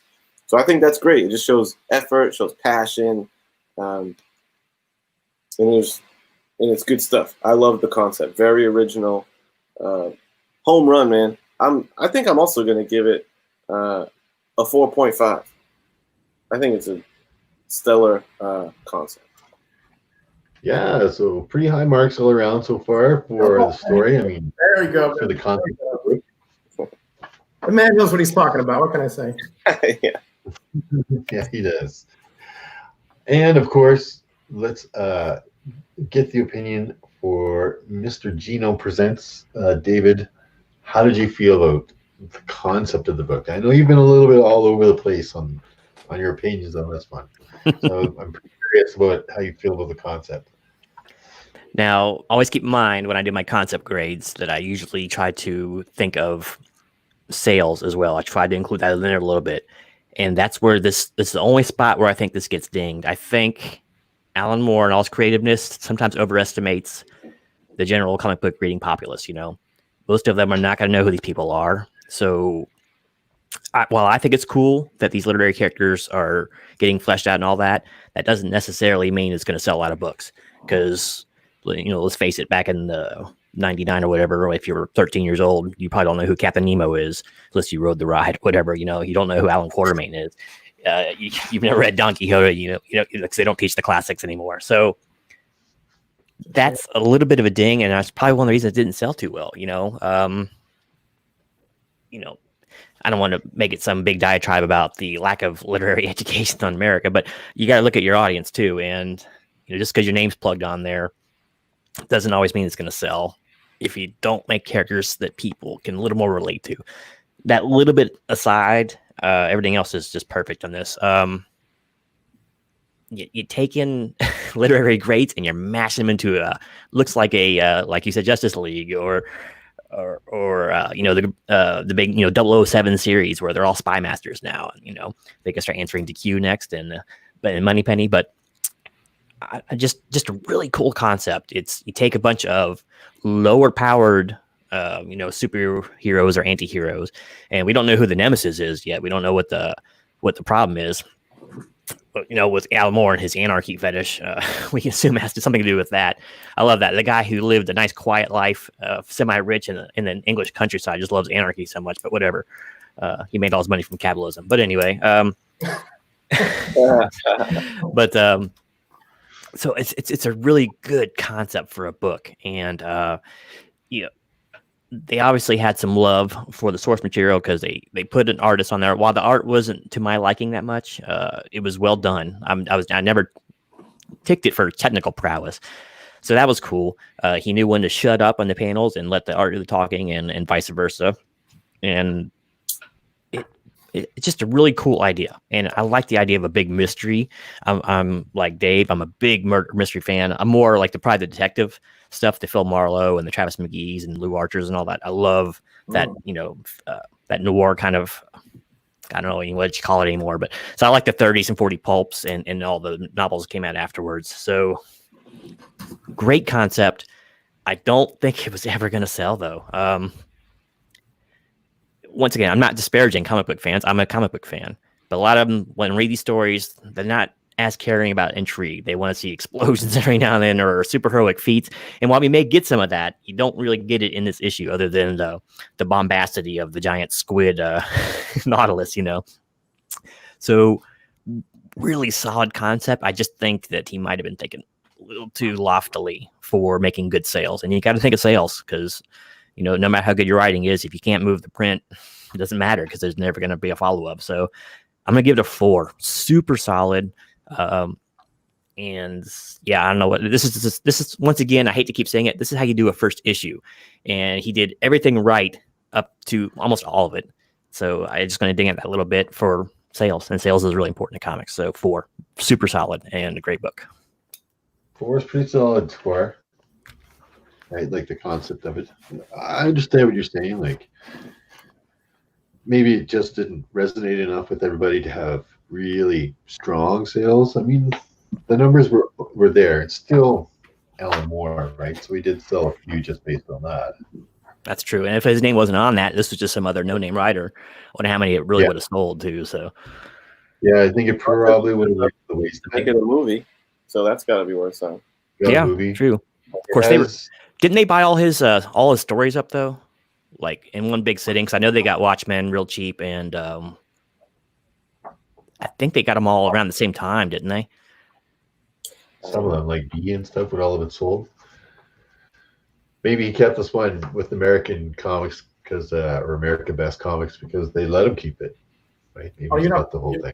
That this is an imprint of DC that they made for Alan Moore because he didn't want to deal with DC at all because of what happened with Swamp Thing and all that. How bitter he was. So they made this imprint so he wouldn't have to deal with anybody in DC. Huh, there you go. See, so, I mean, he must have been getting tired of being jerked around, obviously. Yep. And this is all his baby. This is 100% creator owned. DC has no rights. That's why it's been published by other imprints and things like that. Right, I got it. So let's ask the chat. What did they feel about what grade would you give it for the concept of this book? Did you think it was a good concept? You think you could have gone your whole life without having seen a comic book based on these characters? Please give us your assessment of the concept and a grade. I've always found to be a bit of a baby. He's a little precious about his work, considering he's a guy that built his career adapting previously created characters. So, how dare you continue and adapt my characters? You. He didn't all original character. He benefited from, continuing the works of others. get over. No one forced him to sell his catalog either of stories. So No, it's like he got the buyer's remorse real bad. And despite what you might have thought about him, his movie adaptions weren't bad. They might have been completely true to the book, but they weren't bad. They weren't awful movies, you know. Zack Snyder made as good an effort as you can. He there's a lot of frame by frame remake of the Watchmen book. He gave it a damn good. He respected the source material, and he goes out shitting on that movie. It's like, come on, man. Yeah, agreed. What do you think? Agreed. I like this. But I think like you said, I think he's just hypersensitive about things, except when he's doing it. And then all of a sudden, it's my way is right, your ways is wrong. Even if you did it my way before, and I'm doing it your way now. Sounds like a writer. Yeah, right.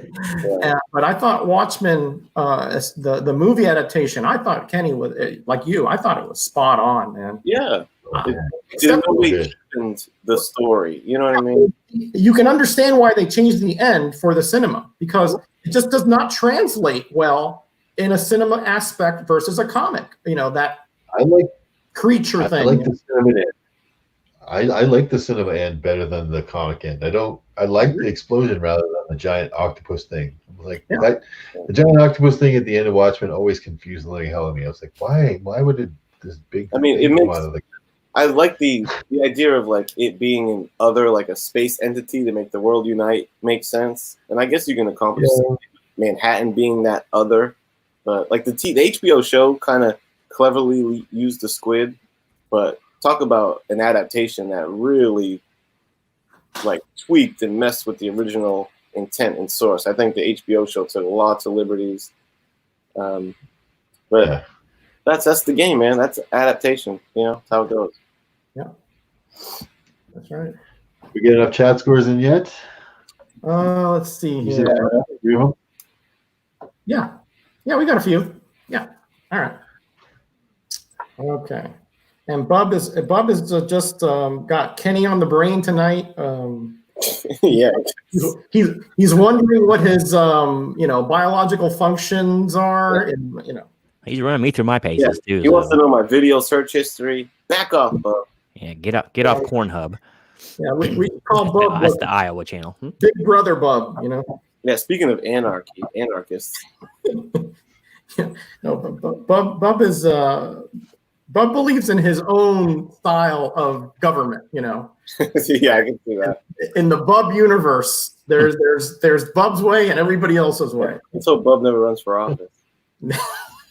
What was the chat score? Yeah, he'd run. He wouldn't run for office. He'd attack the office. Yeah. All right, here we go. 3.5 from Russ. 4.5 from Scott. He liked the concept with the and it made him go see the movie. Mark Knapp comes through with a 3. Is that it? I think so. Yeah, we got a bit of a shy chat today. 3.5. DS says he could just hire me and I'll do his dirty work for him. Oh boy, now we got the strong arm right man here, right hand man. Great, Scott. Dave, you were 4.5, right? Gray man comes in with a 4. There, Kenny, right at the end. And Unruly with a 4. I think we were at 3.5. I think that's going to bring us to a 4. 4. Okay. Man, if Gray Man was on this panel, I would have changed his name to Alan Moore. Because he looked a lot like him, actually. He does look a lot like him. And Bub comes in with a 4, way late, of course. The Bub rules, here. Yeah. Gray Man would have been really good to have as a guest grader on this one. Mm-hmm. We could have asked him about the English writing and see if it was accurate. Yeah, that's exactly my point. Yeah. There was no subtitles, so. Maybe we'll do maybe I'll ask him on Instagram or something if he could put his grades, and we'll look at them next week, in 2 weeks. All right, Dave, what's up, man? Well, all that's up left is the overall. All right. We're gonna roll through the overall and see how each of us felt this book, what was its sum of its parts? What really appealed to us? What didn't appeal to us in the overall of this book? And we are going to start with you, Mr. Medarog. Oh, wow. Started it off. All right. Real quick, the cover, I liked it better than most. I thought it was quaint. I thought it was period. I thought it was effective. I thought that it related to the story concept and the story vibe, for lack of a more precise term. Yeah, it was a bit small, but if you looked at the details, they were there and they were, very well done. Trade dress, yeah, a little over exaggerated. Alan Moore at the bottom with the prices, true. But if you focus on the art piece in the middle, I thought it was much better than average. I give that a 4. Art, again, I play a tug of war with it, right? Because the panel layouts and the way that the story is told, almost like a cinematic fashion, with all these hues and setting up the moods, and you can tell by the colors, what the different aspects of the characters are thinking or feeling. I thought that was brilliant. I thought that was so well done. But there was so much over stylization. I'm okay with stylized art, but some of it was so overdone compared to other parts where it was not done. If it was maybe more consistent, I probably could have lived with it. But the 3-inch waist, the 60-inch waist on the guy, just a little bit too much. Obviously, he's saying this guy is a pampered, bureaucrat, and she is, a proper corset-wearing, lady who has been defrocked from her marriage. I don't know. It's good stuff, but it was a little too overdone as far as the stylization. But as far as storytelling, 5, right? But 3.5 overall. Story, I already talked about it. The dialogue I thought was so appropriate, on point. Moore, his dialogue is always fabulous. As much as I dislike the way that he bloodfeeds, his dialogue I think is a pleasure to read. It's, even for a period piece like this, it's appropriate to the original authors and to the mindset of the characters. So I gave that a 4. The concept is, again, by far highest grade. Almost gave it a 5 because I'm just so fascinated by all the little nuances of all these literary characters and how they're melded in this new universe where they all interact. I mean, it is an adventure Victorian literature dream to have this occur. If it wasn't for, again, his philosophy, which is just too much for me to ignore, this would have been a 5. So 4.5. Overall, real easy. 4. Solid 4. Much better than average. Could have been perhaps a little better with a little tweaking, but honestly, it's hair splitting. Get this, read this series. It is really, really good. Well, there you go. Boom. Oh, all right. Overall, Kenny brother. Overall, You're up. Give it your best. Overall, Or your man, worst. the cover, meh, was the cover. Like Roger used the word quaint to describe it. I don't want a quaint comic book cover, man. It was too quaint for me.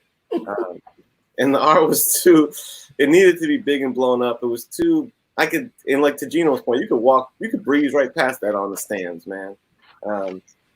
Missed opportunity, but I see why they did it. It's very time appropriate, but don't forget you're making comic books, brother. That one got a 2.5 from me. The art inside, ooh, baby, gave me Tim Sale vibes. I mean, every page was just like a delight, man. All the panels were done with intention. All the color palettes were done to reinforce a mood, a time. Even though it's not heavily detailed, heavily rendered, it's telling the story stronger than Alan Moore is. I give that a 4 point. It was almost, I gave it a 4.5. I really dug it. The story was cool. I found some of the dialogue to be dry, but English people are dry. No, I'm just kidding. Until I've had too many pints. Yeah, right. They get that one. The story was good. great way to end the story. He didn't over emphasize stuff and exposition that you get from that first issue-itis. Well done. Moore showed restraint because he can, like I said, I think editors are scared of Moore. So he showed restraint. He let the art do the story, do the talking in a lot of ways. Kudos to that. That got a 3.5 from me. And the concept is, I think, I just give it super points for creative uniqueness. You know, by this point, what year is this? 99? Yeah. By 99, man, how many tropes have they beaten to death just by 99? Never mind now, 2020. The comic book genre can be a lot of, you know, playing in the same sandbox, you know. And this was a really outside the box move. Cool, interesting. It's enough to appeal to people that were fans of the literature, but most people go into a #1 issue not knowing who the characters are. So as long as you write it well, you should still get new readers. They probably at least know one of these guys. Everyone knows Dr. Jekyll and Hyde at least. So I think that was good. Well played, man. Very, you know, interesting, cool take on it. And that got high bars too. 4.5. I just think it's a really good concept. Overall, because I got to knock that cover and the story writing was good, I don't give it as top marks as some others. The art and the concept really bolster that thing up, man. So this thing lands on a 3.5. Over. Boom. Nice. All right. What 2.5. Roger, what was yours? 4. 4. Okay, thought so. Still riding a pretty high cresting wave here, David. Coming up to you, brother. Genome, how do you feel the overall of this book? Okay. I was neither hugely a big fan of it nor too big a detractor of it, but this cover, it's okay. I gave it a 3. I gave it a little above serviceable. I like what they're doing here, but I don't like what they're doing here is all around. Get this white off of there. Get more. I don't care. Incorporate Moore's name up here somewhere, right? It's way too small. Get rid of all that white border and maybe it'll look a little better. You don't have to squint to actually see it. But this thing is, you walk right past it if you're not careful. So I like what they did technically with it, and I like how basically everything that happens in here, while a little more exaggerated than what we actually see in there, actually happens in the book. I think it's a nice touch. So I gave it a 3. A little above serviceable. Interior art, didn't like it. It's technically proficient, and there's a lot of cool little things there. I just didn't like the style. Just bar none. I mean, it was okay, but my favorite part was the backgrounds, and that should be my favorite part. I do appreciate the amount of work and detail that went into a lot of the stuff, but it just wasn't my cup of tea. So I gave that a 2. How dare you? Huh? How dare you? No, I know. It pains me. It all gets better from there, though. So for the story, I gave it a 4. Irregardless of these guys being, you know, famous literary characters of old, it's a good story. It is. I keep beating this dead horse, but it's a great first issue. It doesn't tell you anything other than a couple names and a vague idea of a direction we need to go. Okay, we're gathering people.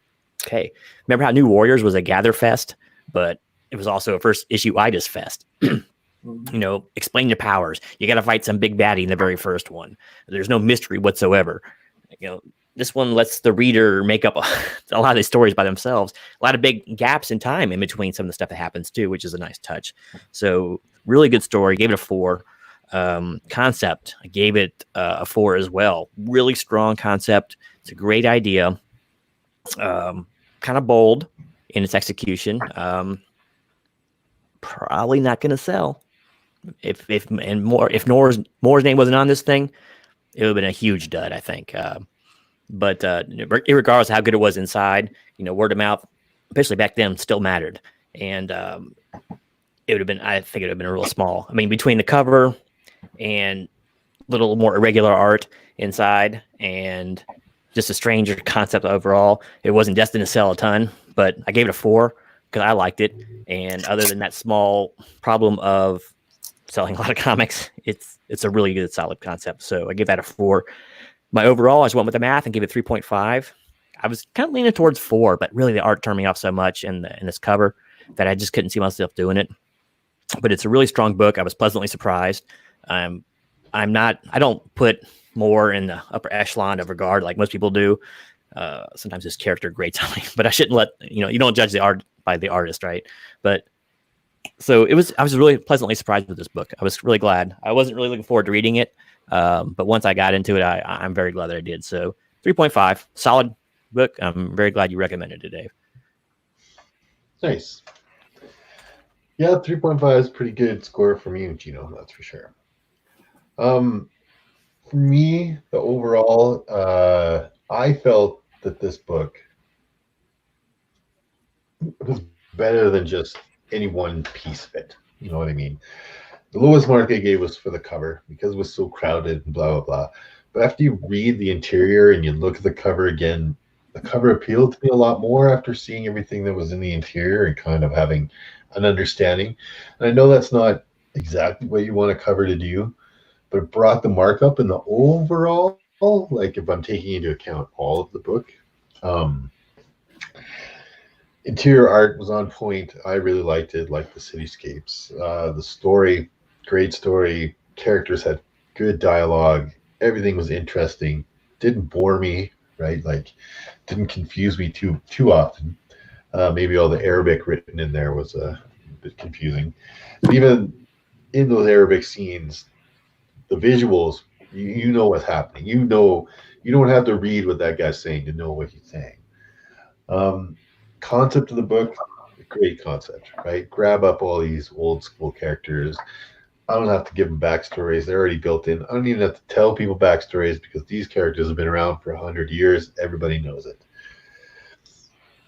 So put all those pieces together, and overall, I gave the book full 4, right? I didn't take too much off for that cover. So that's where I landed overall on this book. Nice.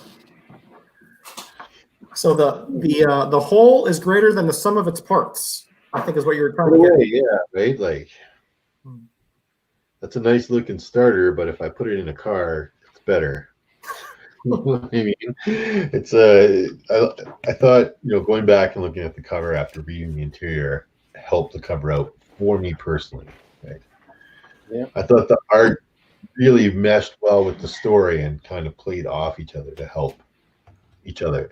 I think this style of art and this artist without Alan Moore writing would be less, right? And I think without this kind of style, I think that this book would be less too with Alan Moore's writing. Anyway, that's just where I went with. I'll tell you another high mark for the book for me is I'm still thinking about it. Like, I thought about it after I got done reading it. I'm thinking about it now while we're talking about it. I'm actually replaying the panels in my mind. So, I mean, you don't get that too often in a comic book. Usually it's just like, as soon as you get through it, you almost forget it, No, you can definitely see why it was tapped for a movie. Yeah.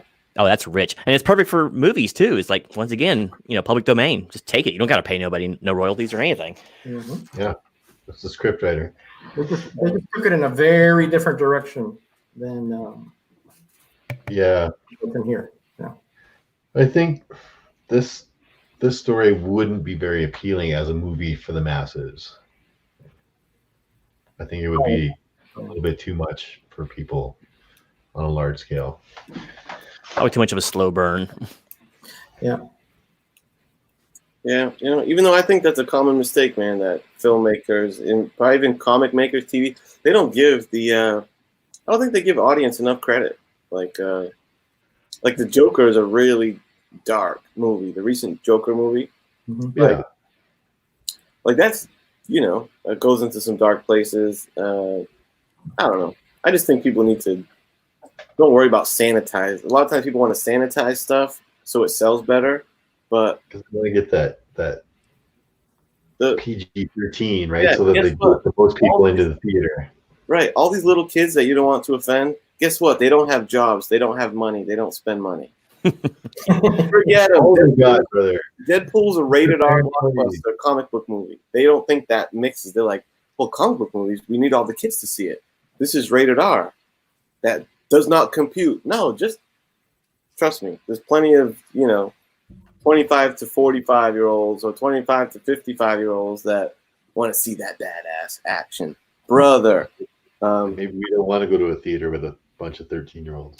Yeah, exactly. I bring my cane with me. And I start beating kids in the front. Yeah, Down in front, you little beat hooligans. them. Where's your mother? I'm Make sure gonna you go get stick the around, usher. Kat, because we're gonna have you help choose the next book for graders notes. I think Gino might give us an overall. You have an overall grade of the chat? I can in just a moment too. I don't know if we usually do that or not. Not normally, but I can. Everybody for watching. May as well. Scott says, Let's kids see. spend money. Well, kids spend their parents' money. So we got. Right, my kid doesn't have to buy rent or buy food or Yeah. Well, gas or any of that shit. I guess they by proxy spend money, but still. All right, y'all. Here's the choices. We're going kind of indie on both these.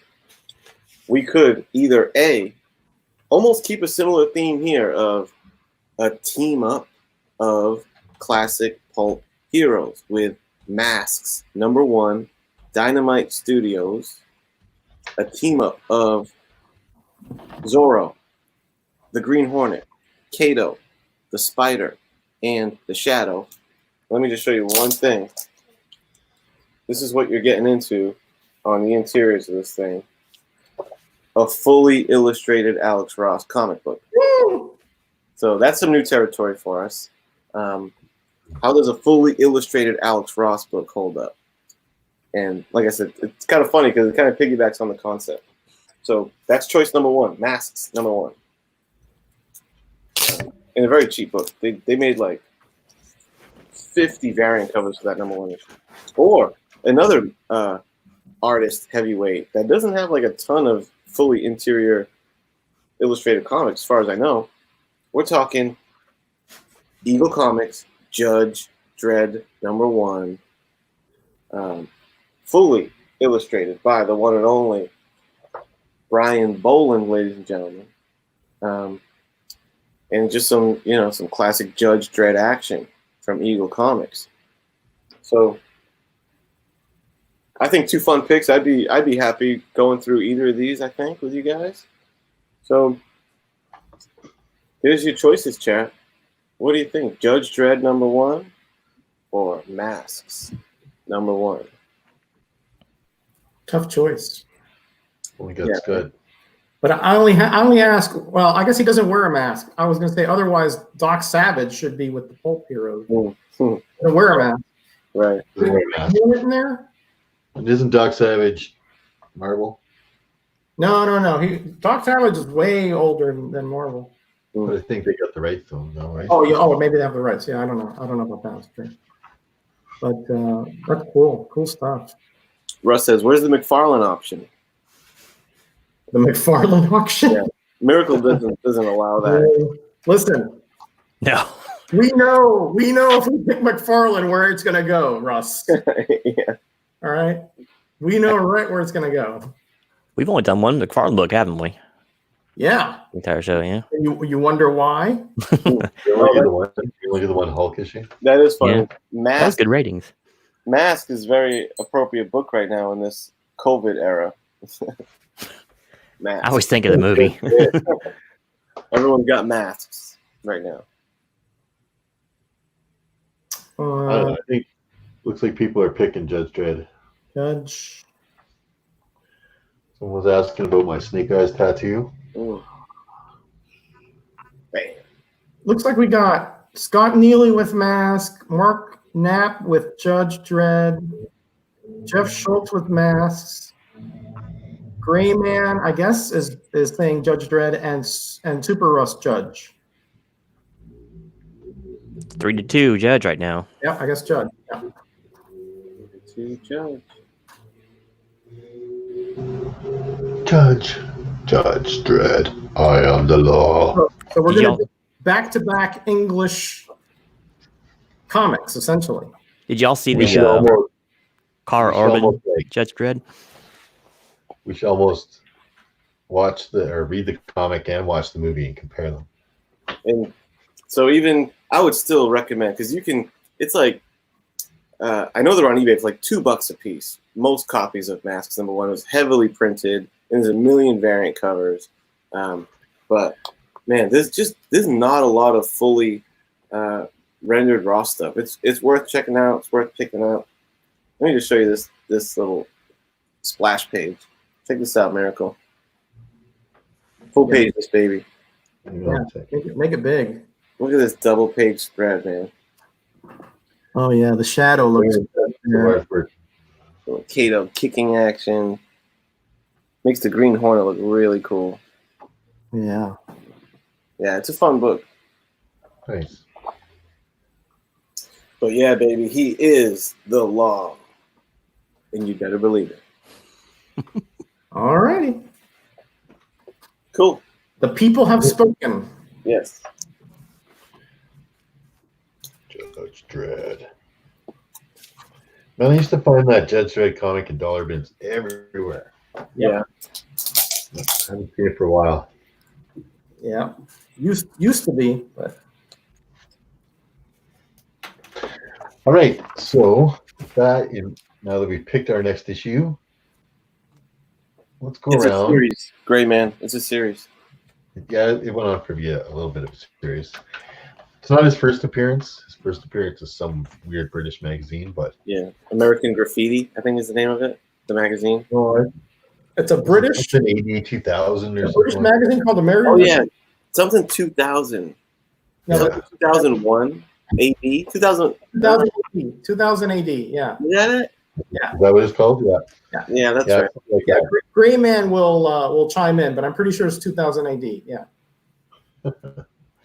Anyway, It is. Yeah.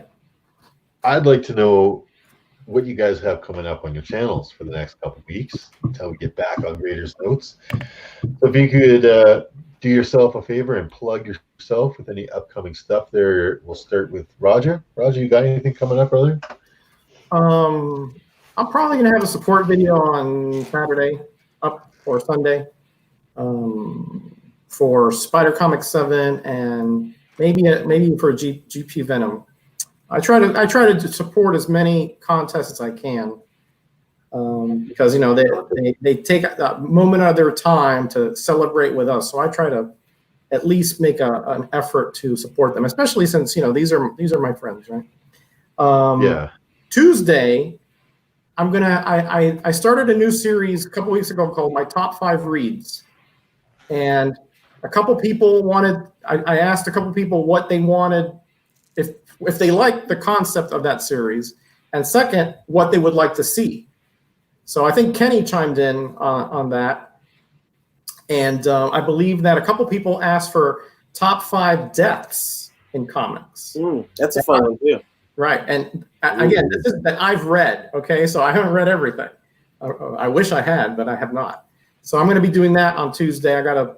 This weekend I'll put them together, read them up again, and then of course every Thursday you got the roundup, contest roundup, which I do as well. Well, man, talk about top 5 deaths. It's got to be Rorschach's death. When Dr. Matt Hadden explodes on him. That's got to be one for me, anyway. Right? Maybe Gwen Stacy. Who Yeah, knows? it's got to be deaths. There aren't many actual. That'd be deaths. Yeah. Not like not like oh well, he was missing for a while. No, Yeah. Yeah, no, like done, right? come on, yeah. There's only like 3 comic deaths in the history. Then I don't know if Yeah. we get 5 I'm books. sure to find 5. Yeah, I know one for sure, but the other 4 I'm still working on. Well, there's a few out there, and you may have to dig deep. Yeah. Comic Code Authority, pre-Comic Code Authority, there'd be deaths all over the place. Anyway, Kenny, your channel's always busy. You got a great audience that always watches your channel out there. Very What do little you got planned. next?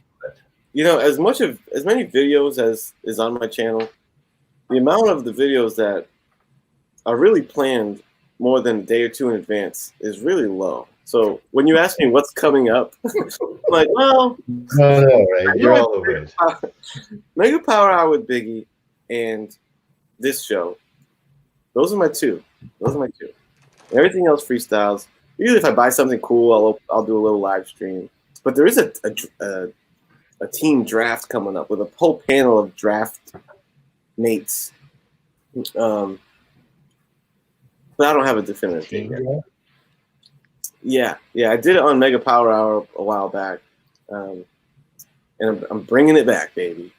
So anyway, tomorrow night, if you want to just for an informal hangout with the buddies, check out Mega Power Hour on my channel. Usually around 9 p.m.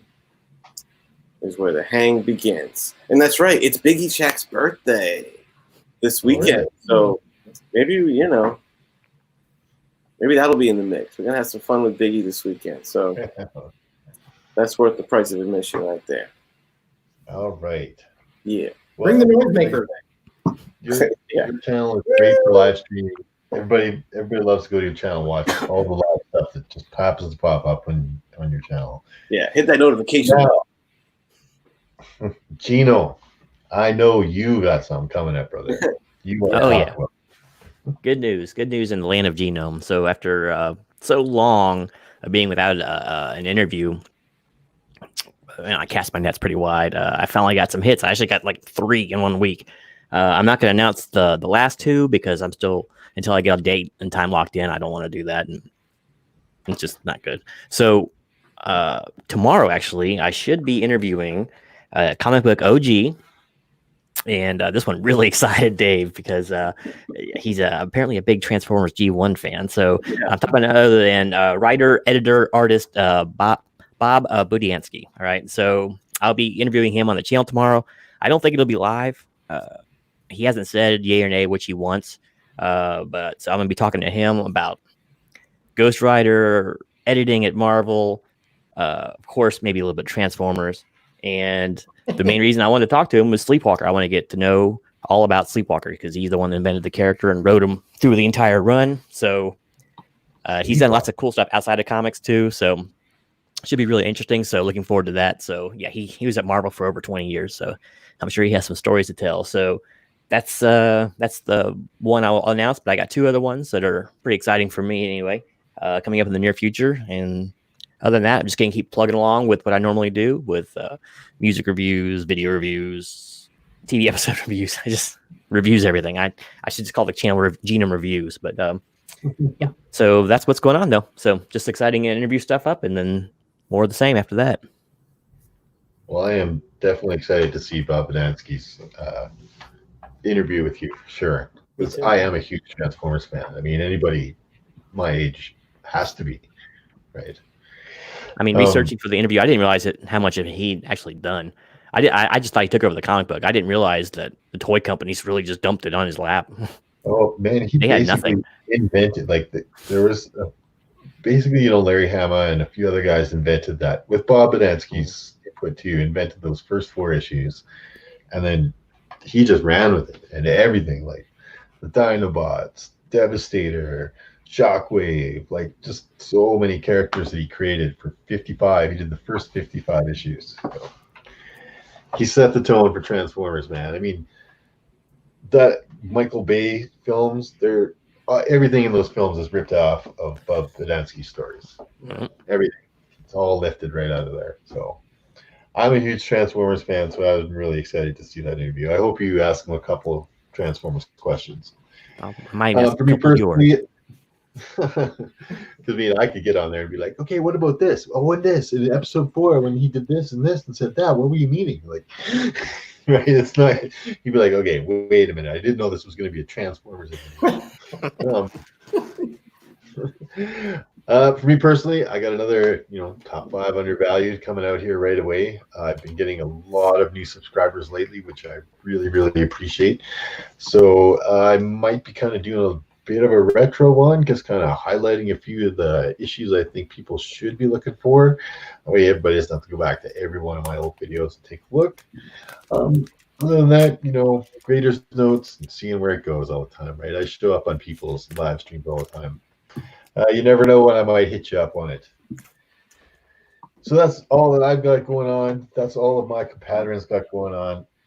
I really appreciate everybody that stuck around with us for the last 2 hours and went through this book with us. Obviously, the graders, we enjoyed it. We thought it was a good read.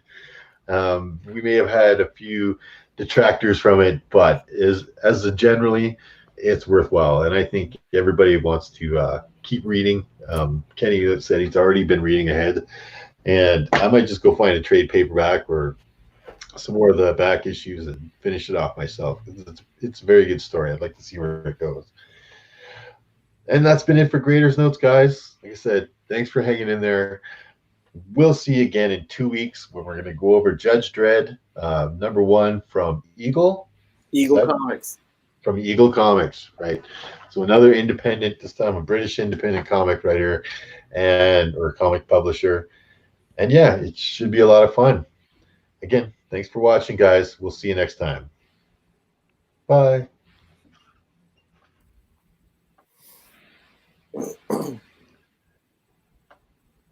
Hurry up.